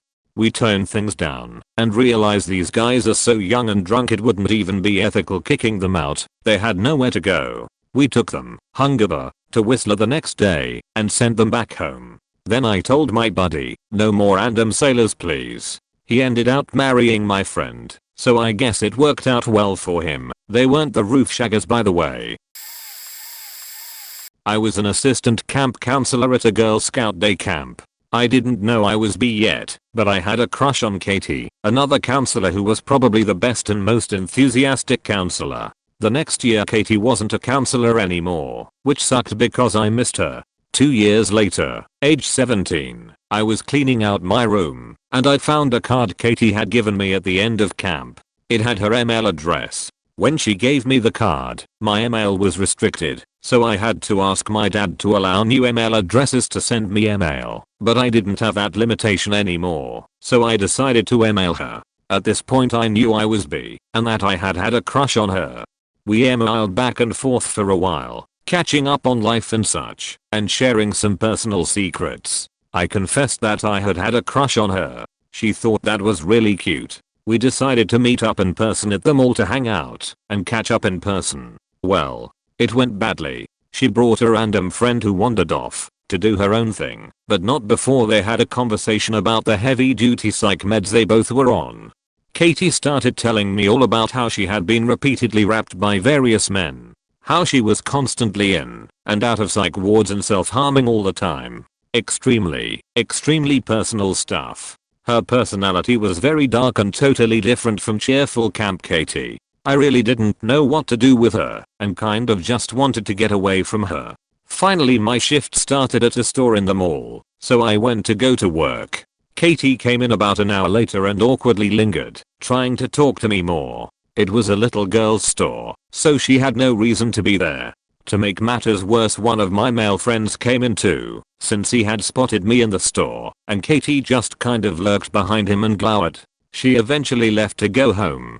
About 2 hours after she left the store, Katie emailed me a long email about how she was in love with me and we were meant to be together. How she never felt safe around anyone like she did with me. How I was her soulmate. How she knew we would be perfect together and had to stop herself from kissing me at the mall. Age of consent in my state is 18. She was 25. I was 17. This was after one in-person hangout and some emails, unless you count the occasional 20-minute breaks at camp 2 years ago. I freaked the fuck out. I was seeing a therapist, and I told her about it. She said that if I didn't want to contact Katie anymore I shouldn't, and if she self-harmed or did something bad as a result of the rejection it wasn't my fault. She said Katie was very unstable and not a good person to be involved with romantically, even if I waited to turn 18. I sent Katie a short email, forget what it said exactly but basically no thanks, then blocked her. I didn't think of her again until she added me on Snapchat a year and a half later, and I blocked her again. She is blocked on Facebook too. This happened a few months ago, so the experience is still pretty fresh in my mind unfortunately. Met this really cute girl online, Hit it off really well, became good friends almost instantly. Started off really affectionate, platonic I love yous and everything, until a few months in we started dating. She lived in Italy, I live in the Netherlands, and we soon started discussing meeting each other IRL. I'd fly over to her, and we'd meet each other in her city. We were also pretty sexually active with each other, as far as you can be online, so you can imagine that horny touch-starved teenage me was really looking forward to it. The trip wasn't just a simple flight either. First was a flight, with stop, then a night spent in, city redacted, and the next morning I'd go to the train station by taxi, and take a 2-hour bus ride to the city she lived. So after a lot of trouble and almost a full 24 hours of traveling, I arrive. I text her that I'm at the hotel. She texts me that she's on her way, and that her parents are with her. I think no big deal. She told me before that her parents could be a bit protective at first, but that we would get some alone time after the first meeting, and we could spend the rest of our holiday together. We couldn't. Her parents wanted to be with us for the entire time. They didn't leave us alone for even a single second. It wasn't as much that bothered me as the fact that every single time we discussed this holiday, all the hours we spent discussing it, she lied about how her parents would take it, and about the time we'd be able to spend together. I got drunk, alone, and broke up with her the morning after. I frequented a forum that was pretty small, about 10 regular posters. The guy who posted the most, we'll call him Death, and a girl junior started subversing. After a while they agreed to meet up. What proceeds is what she told me. She had never met him before, so she agreed to bring her cousin with. When she finally met him, he was a fat bald version of the person she met. Apparently he used photos that were 10 years old. She was pissed and completely unattracted to him, but stayed for lunch since she'd already agreed to it. He was very clingy and kept trying to make plans afterwards. When she said they couldn't and had to leave, she started to cry and told her he loved her. He kept trying to hug her, but finally her and her cousin managed to push him away and leave. About a week later I log on, like I said, small forum, and I have a message from Death. He's asking me if I want to see nudes of Junior. What the fuck? I tell him no. He says he was just kidding. It takes me a while, but I find out he messaged every guy on the forum to emotionally blackmail her after rejecting him. I complain to the mods. They say the situation is dealt with and ignore it. Death continues to post posts alluding to the situation and gloating that nobody can touch him. I call him out. He asks me why I take her word for it. I post the message he sent me word for word. I get banned. It was bullshit, but that forum was a toxic graveyard and my life got better once I stopped frequenting it. The site finally got torn down 3 years ago, and I have no clue where any of the members had met through some dumb FB group, because we found out we lived in the same town not too far from each other. We kept a good friendship and it also turned out I went to university with his wife 2 years later. My ex-boyfriend and I ended up making friends with the wife and hung out a few times. She distanced herself from both of us when we wanted to hang out as couples or have all 4 of us hang out. She eventually became very snarky with me online for no reason after my breakup with my ex. She eventually deleted me and randomly messaged me one time saying she was trying to get pregnant with my friend, her husband, for a second child. Anyways, months passed by and my friend started to message me again, since he hasn't actually had a deep conversation since meeting him 4 years ago. We kept in touch and he did give me a ride to a job one time when my car broke down and overall I thought things were pleasant. It turns out Wifey was extremely jealous of me. She stayed friends with my ex, but she eventually deleted him too, and he also noted she was being weird a while back.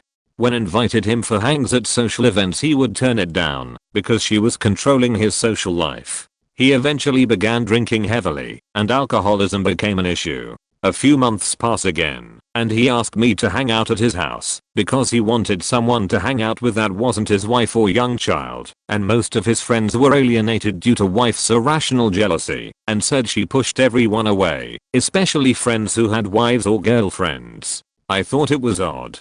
So I go. We hung out in his front porch and he was showing me his cars and telling me all the crazy shit his wife was doing. She graduated with a chemistry degree and refused to find work because she wanted to get pregnant again.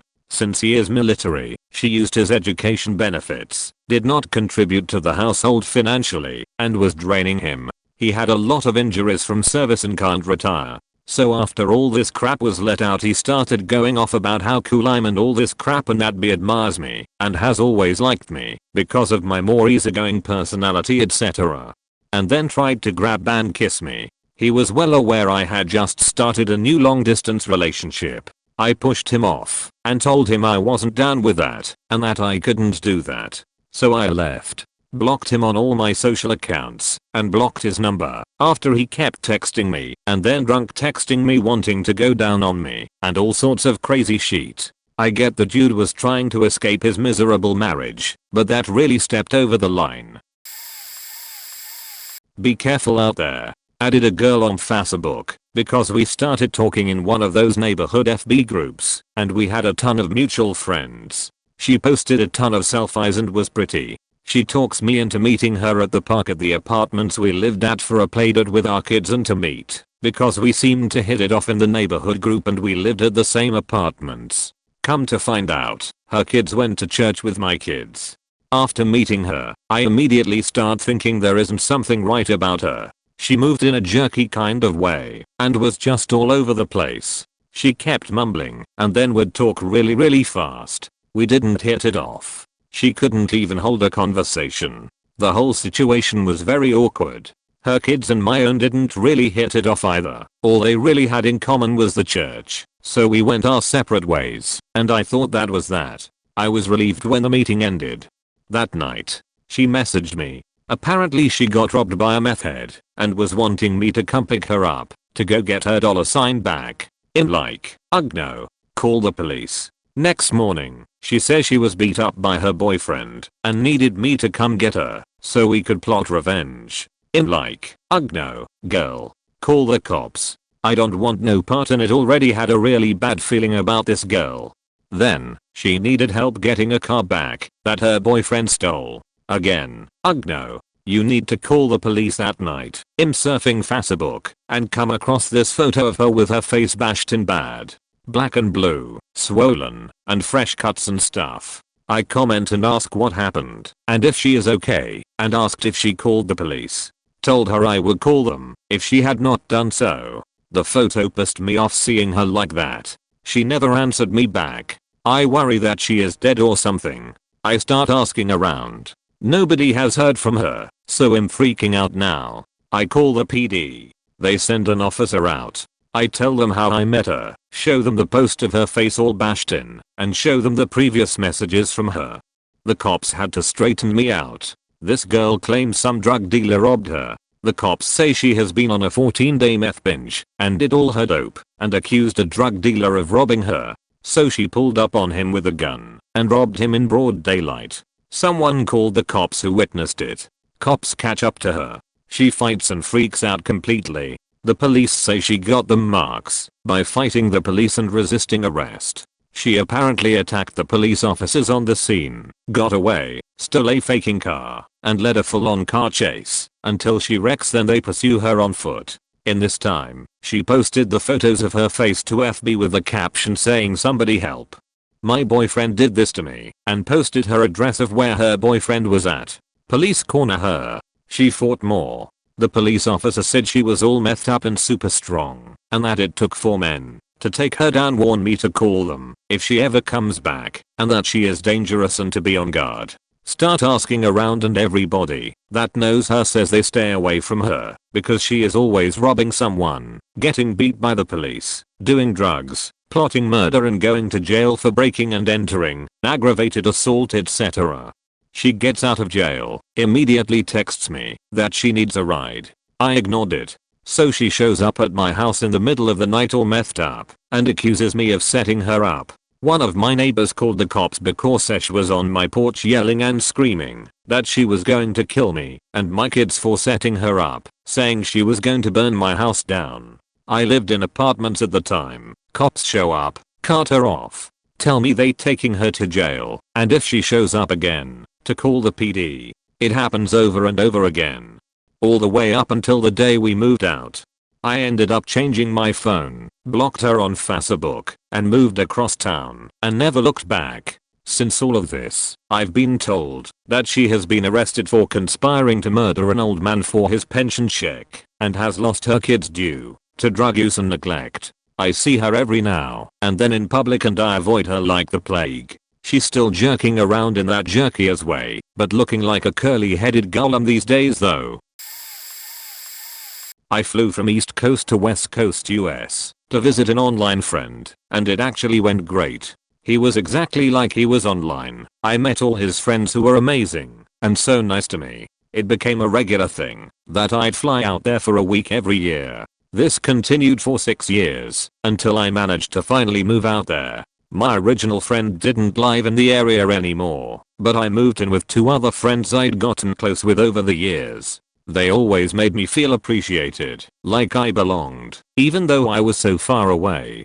About 4 months in, one of them started making advances on me. I was actually thrilled. I had a crush on him, but didn't move in with the expectation of getting together. I knew how stupid it would be to get involved with my housemate, especially after having just moved across the country and kind of being the outsider. I was really hesitant when he showed interest in me, but wanted to give it a shot. We had extensive conversations about expectations and how important it was to respect each other and communicate. I made it very clear that it was not acceptable to treat me like a convenient fling, and that my biggest fear was that he was going to sleep with me then decide he didn't want me anymore. He assured me that wasn't the case. He wanted to go out with me.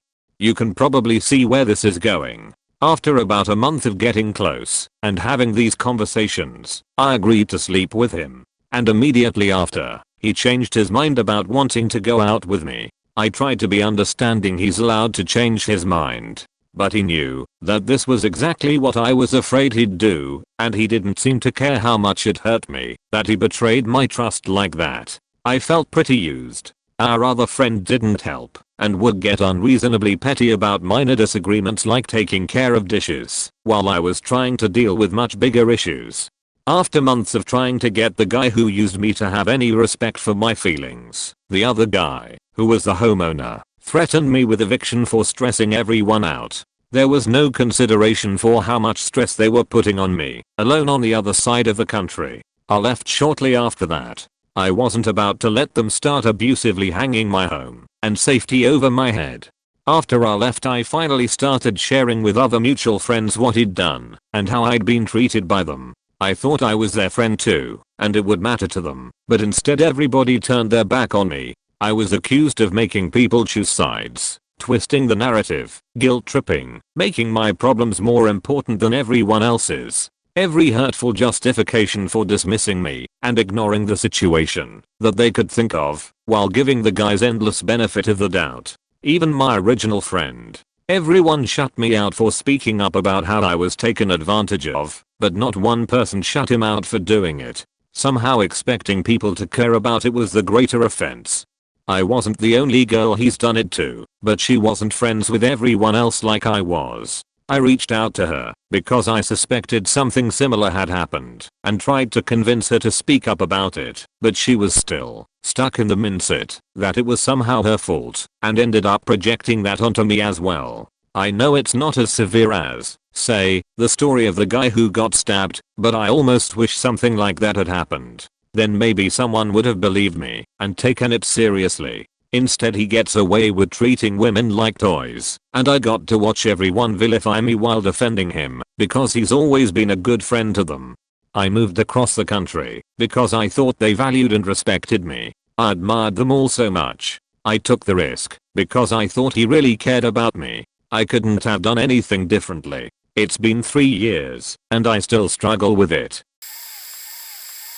Found out an artist that I talked to lived in my state. Actually only a few hours away. I used to watch her live stream nightly, and we joked and got along great. We decided to meet up, and she ended up being like a little sister to me. Our relationship started to suffer when she got a dog. At the time I was still a veterinary technician. I cannot give medical advice legally, so it made me mad that she'd ask. I could get away with telling her to get a second opinion, or saying that didn't sound right and she should really look into it. Puppy was always tired, and not puppy-like. She was told it was healthy. Ended up having a significant heart murmur that was causing it. Well, I ended up switching careers after a year of us hanging out, and became a zookeeper. I used to take her behind the scenes and let her do stuff the public would probably never get the chance to do. Anyways, one evening I was out with other friends, and she kept asking me medical questions about her dog. I told her she should go to the vet, and then suggested bland diet, until she could get in. She ended up calling me while I was checking out, and other friend answered the phone with what? That was just that friend's personality. Looking back, I shouldn't have let her answer, but I was busy. I text her throughout the night. No issues. I was out of service the next day, but when I got back I immediately text her to see how her dog was. She had taken him in while I was unreachable, since he got worse. Turns out dog was allergic to chicken. So now, because one of the bland diet suggestions is boiled chicken, I was poisoning her doggy pointy. Next thing I knew, she was yelling at me because I must have been talking shit about her because of how friend answered the phone. That was the end of our friendship. I used to beat myself up for that relationship ending 4 years. And I miss her dearly, but I wasn't a bad friend. I used to buy her anything her heart desired. I'd drop everything to be there for her. When her girlfriend was giving her grief, I supported her art. And when our friendship ended, she had $100+ she owed me in artwork that I never got back. I purchased her stuff for her pets. I did so much for her. I know she heard me snap at the friend for answering like that. And I offered for her to do boiled hamburger or chicken. How was I supposed to know he was allergic to chicken? So, I didn't physically meet the guy, but after this encounter, never again. So when I first joined this Discord server, everything was fine. There was a guy who went by the name of Sai on the server. He wasn't sure active on the server, since he was developing games in his spare time. One day, he deleted all of his servers, not this one, and everyone was curious about what happened. The person who runs the server, M, said, "Oh yeah, he did that." She knew more than what she said. A few days later, a new person came on the server. Personal bite. First he came on the server. He refused to give his real name to anyone on the server. I'm not talking like first and last. He wouldn't even give us a nickname. He was acting off, dodging any question about himself. Very quickly he turned to insulting me, eventually banning me from the server, because even though he just joined, M had given him the same permissions as herself. I knew about this server through my real life friend, A, and we did drama together at our school. I jokingly brought up this whole situation and she said, "Personal bite is Sai." She revealed that his real name was V, and he lived in a different country than us. She said the reason he deleted his account was because he makes enemies very quickly, and he has anger issues, depression, anxiety, and he doesn't handle it real well, because in his country no one talks about mental issues. So one of these enemies photoshopped his face into some, non-kid appropriate stuff. He was only 12. This person continued to find every account he made. It happened again, and he made the account Personal Bite and deleted Sai. I was shocked that he wouldn't reveal this to anyone, but M&A. Life goes on, and I'm not sure what triggered it, but he messaged me saying he needed to talk to A. I said I'll try to get her attention, and being a little nosy, asked what it was about. He just said it was urgent. Okay, then out of nowhere revealed himself to be Sai, or V. I pretend to act surprised. He says everything A told me, and starts revealing some bigger stuff. Then he drops the bomb that him and A dated. This was online, because he was in a different country. He said that they role-played dates and stuff, but it never went past that. Eventually I messaged her with, "What the frick, A? V said you guys dated. Why didn't you tell me?" She told the same story as V, and so I was floored. Then he texted me saying he was sorry, and didn't mean to pull me into this. Then he said he was suicidal and really depressed, and he didn't want to be on the server anymore. Then texted me that he's been messaging her non-stop about how he was sorry, and eventually message M and ask her if she knew about this, which she did, and we all eventually go to the server and it's a warfare. texts me. She doesn't want him to text her anymore because it was overbearing and he expected her to help him and he never listened to her problems and that's the reason they broke up in the first place. He then starts yelling and everyone started freaking out. I'm telling everyone to calm down. A is yelling at V. V is yelling at A and M is saying she's just gonna delete the server and we begged her not to. V is yelling he might as well kill himself. M starts chipping away everything that was the server, deleting the people from it, the roles, the channels, and says before deleting the channel we are in she will make another server without V. And that was the end of it. He stopped messaging me and A and never looked back. I know he is okay though, because he invited me to one of his servers and I never message there, but he does. A friend of mine met a guy through online dating, but she said that they had more of a friend vibe going on, but wanted to meet him. She asked if she could invite him out to the bar we were at. My husband was there with us as well. I said sure, that's fine. She then tells me that he can afford the bus fare, but not drinks, so she's going to get him a drink or two, since she invited him. Okay, that's her money so whatever. I'm not paying for him. So the guy shows up decked out in Walking Dead gear. My friend introduced herself and then saw someone she knew at the bar come in, so she went over to talk to him leaving me and my husband to talk to this guy. At the time I was watching The Walking Dead, so I asked him about his shirt and hat, because I had nothing else to talk to him about. Big mistake. He is obsessed and starts going on about how he's an extra on the show and that they fly him down for filming because they love him as an extra. He's friends with Norman Reedus and has his number. I call his bluff and ask him to call or text him. He says Norman is private and wouldn't want an audience. I ask to see pics of him on the set. He shows me photos from some con. I tell him these are not photos on the set, and he said that they were on his old phone. Finally my friend comes back over and she asks what we are talking about. He then tells the whole story all over again. I thought that would be the end of it and that we'd never see him again, but she invited him out again another night 2 weeks later. He looks like he's bothered by something, so I ask him how he is, and he tells me that he's very upset because his good friend died. I told him I was sorry, and he said that I might have heard of him. He was a stuntman on The Walking Dead that died. It took all my strength to not burst out laughing. That was the final straw for my friend. She stopped talking to him after that. I Facebook stalked him because I was curious, and it turns out his previous obsession was the show house.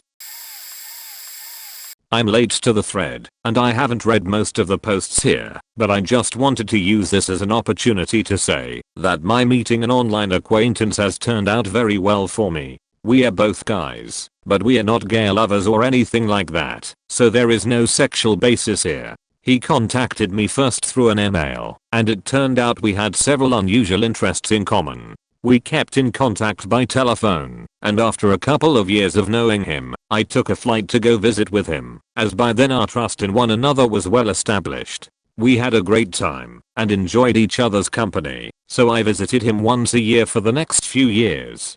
He wasn't happy with where he was living, so I flew again one way, and helped him rent a moving truck, and helped him pack his stuff, and brought him to live with me. This arrangement worked out, but recently he had to move into a place of his own, still in my local area. I should mention that he has some mild handicaps which stemmed from a heat stroke he had as a teen. I won't go into details, but the cunt bag of a nosy neighbor I had next door thought some improper bullshit was going on and thought I was taking advantage of him or something incredibly stupid like that, so she called the police out to check it out. Of course they determined that I was in no way abusing him whatsoever, and I had never laid an improper hand on him. They still had him removed from place because of the messy living conditions I had. I won't make excuses. I hate house cleaning. Now he is in an assisted living arrangement and I see him 2 or 3 times a week, usually on weekends. The people who look after him are qualified care specialists. It's been over 20 years since that first email. We consider each other as brothers, and to me, he is like the brother I wish I had when I was growing up, but didn't have. Some people call our relationship to be a kindred spirit of sorts. When I was 20 I joined a Lineage 2 private server during my search for a server that was active and had good rates. This one caught my eye because the admin had added in lots of custom armor and weapons, and it was the coolest looking server I had seen. Over time I started to actually talk to the owner of the server and we became pretty good friends. Found out he lived only a few hours away from me, so for my 21st day he came up to the casino my parents had taken me to.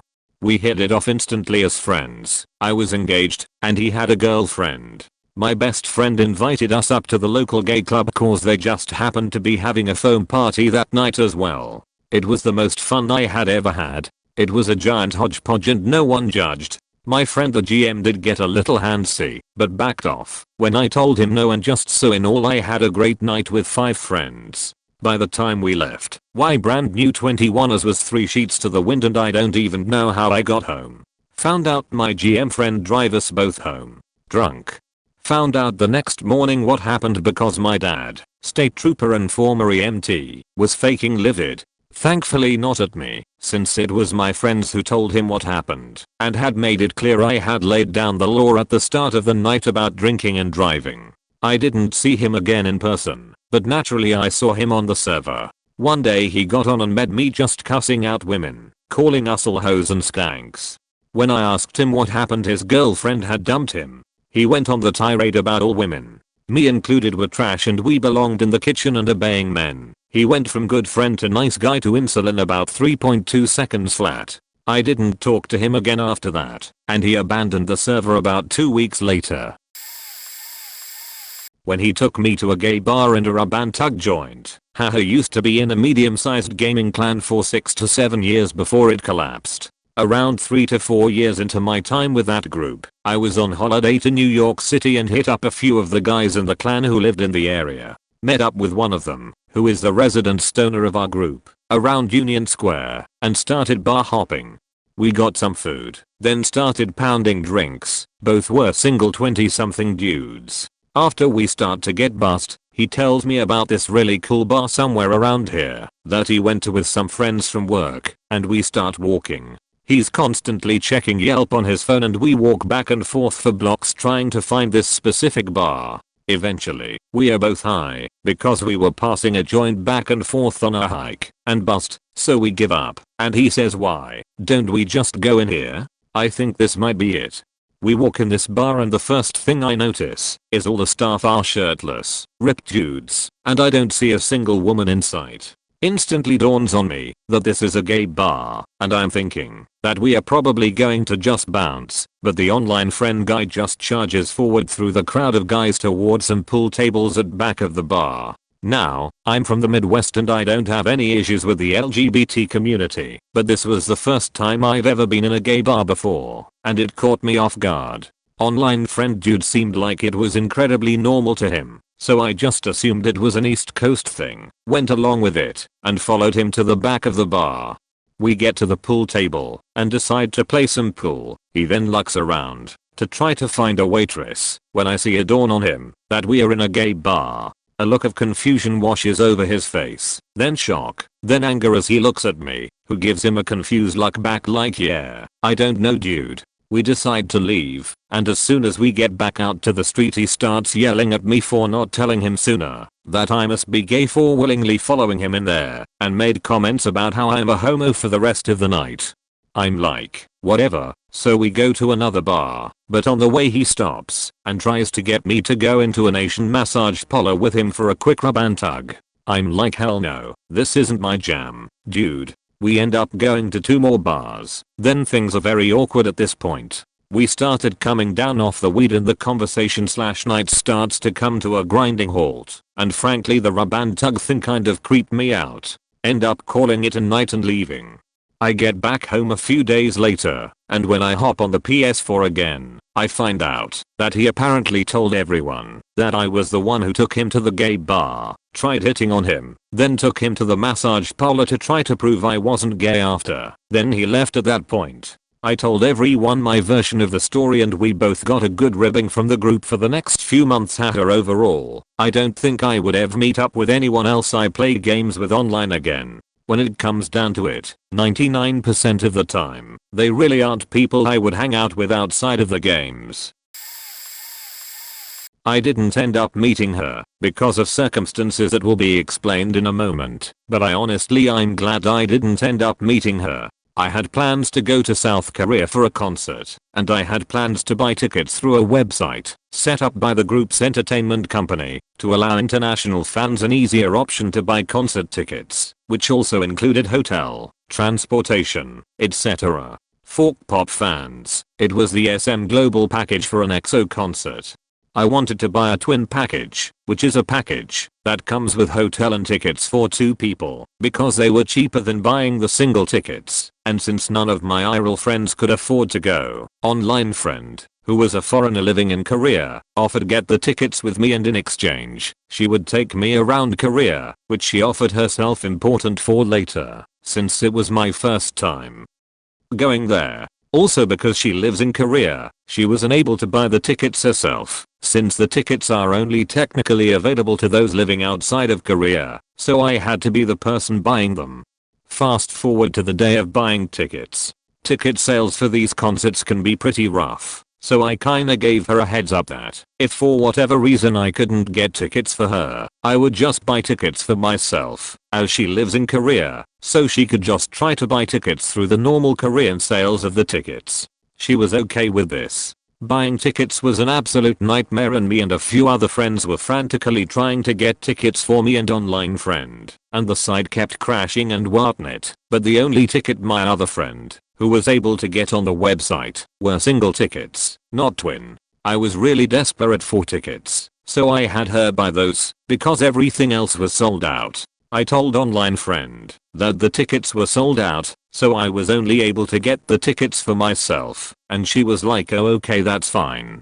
A few hours later, I happened to be looking through the site again, and more tickets that weren't there previously were available, and I found a ticket for the 3rd day of the concert. The concert had 3 dates, and the original ticket I got covered the first 2 days, and it was a higher level ticket, and since I had originally wanted to go all 3 days, I decided to buy this one too, so I could have better seats on the final day of the concert.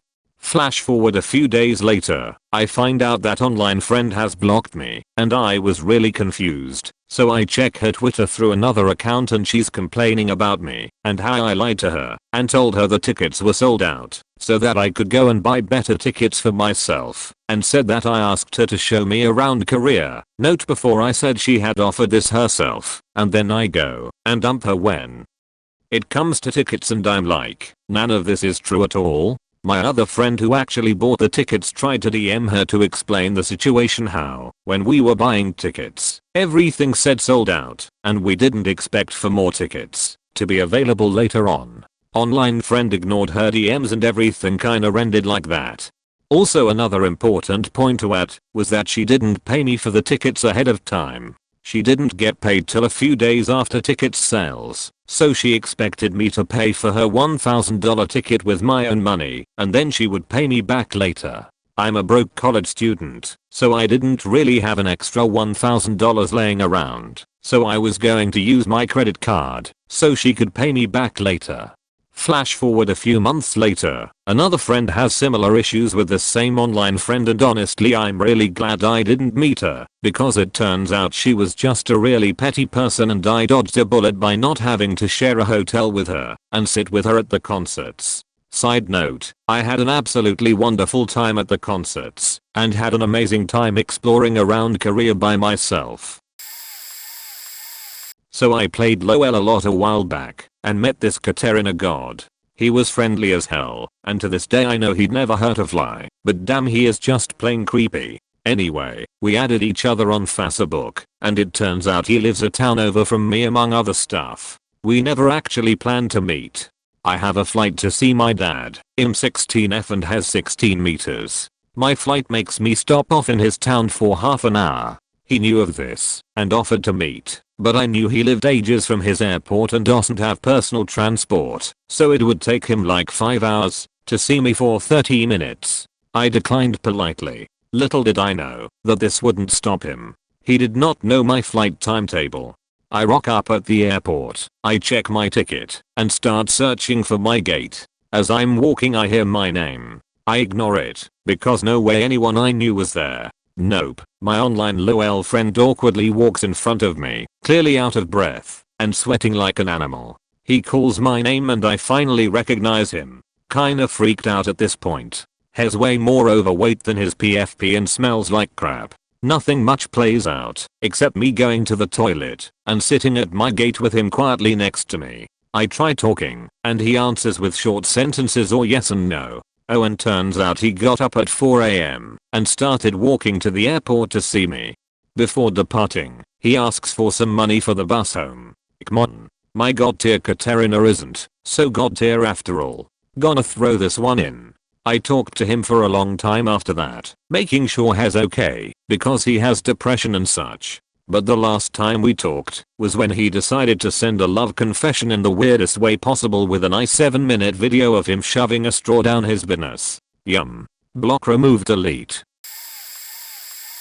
This is probably too late and no one will see it, but I wanted to tell the story anyway. This is a very simplified story that took place over almost a decade. I met a guy online when I was 13 and he was 15 or 16. We rollerplayed together and eventually became friends and then some, though it was never official. We went through ups and downs through the years, opposites attract, and it was like fire and oil, constantly exploding, but finally we decided to meet. I was going to college and he lived a few hours drive from there, and he agreed to meet me for a weekend.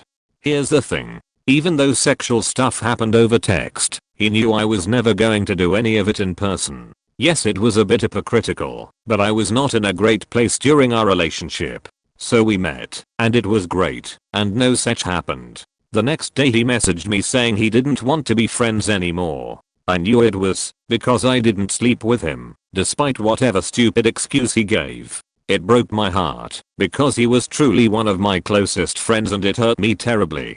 We'd reconnect a bit later, but I finally made a clean break in my junior or senior year of college, once I realized how toxic our relationship was. Haven't spoken to him since. I still miss our friendship sometimes, because we really did connect on a deep level and I haven't found anyone like that since. And I still regret a lot of what happened and who I was when I was with him. I moved into my new place this past April to escape my abusive ex, and I bought myself a gun as an impulse buy to get me out of the house. Partly for the fun of shooting, and also to ease my mind about the gangs my ex was involved in across town. It just so happened that I went to the store with N to buy up some ammunition and targets. We were heading for only the second time to the range with our new toys. So as we start to shop, his coworker happened to be getting off and spotted us.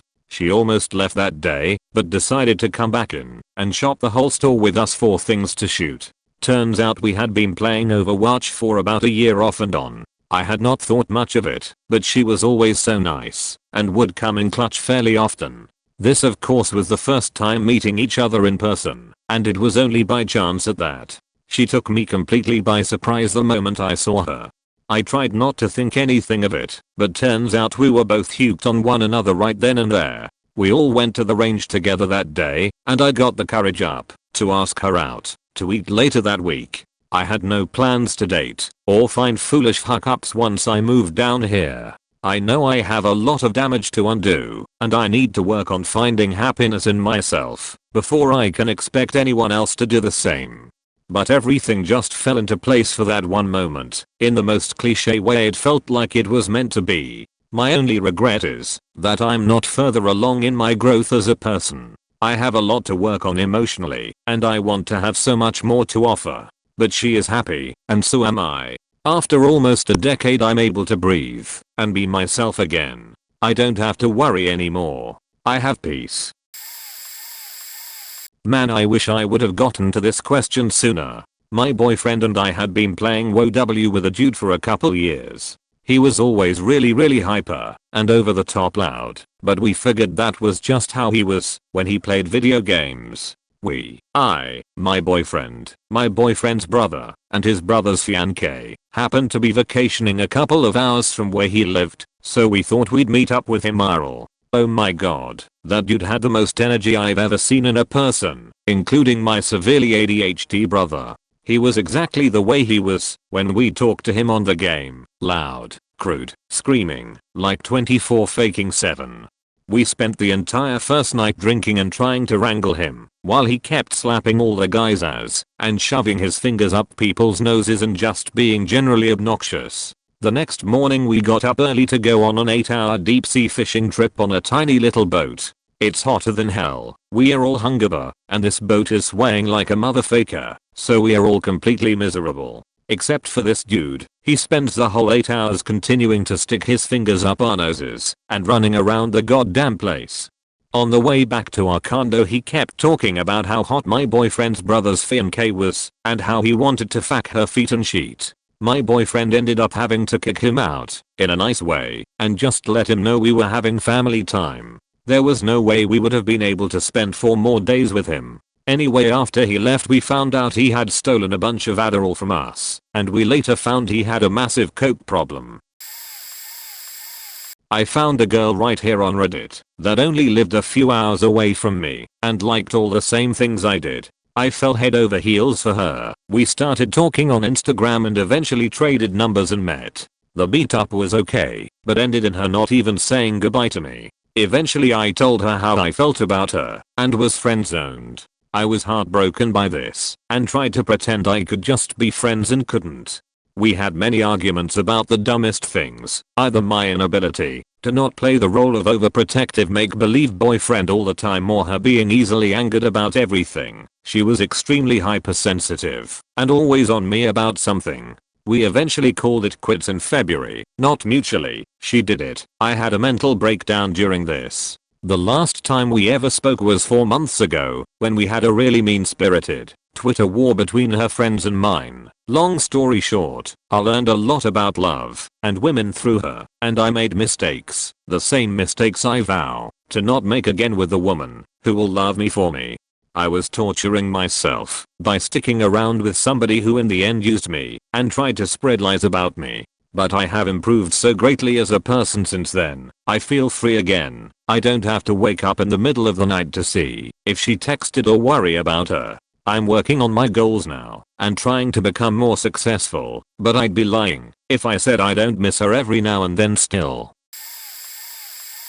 I have a few. Some turned out well, some of them not so much. First for the bad, I was chatting with this girl back on AIM. Yeah, I'm dating myself here. All her pictures were really hot, and for the first time, and only time, in my life I had a 6-pack, and was all kinds of ripped at the end of collegiate wrestling season. We agreed to meet for lunch in her town, 1 hour drive away, hang out for a while then go to a movie, and see where things went from there. We both would talk for hours on end on AIM, and sometimes on the phone. She told me multiple times she wanted to date me, and I was totally into her, or so I thought.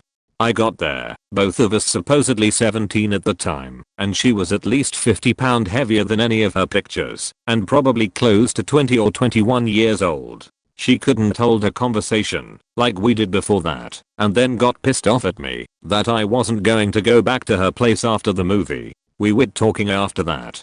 The good, met a girl online. Talked to her for a year. She is 1 year younger than me. We talked a lot the phone and messenger, and I thought she was really good looking. I started talking to her maybe a month after the last bad experience.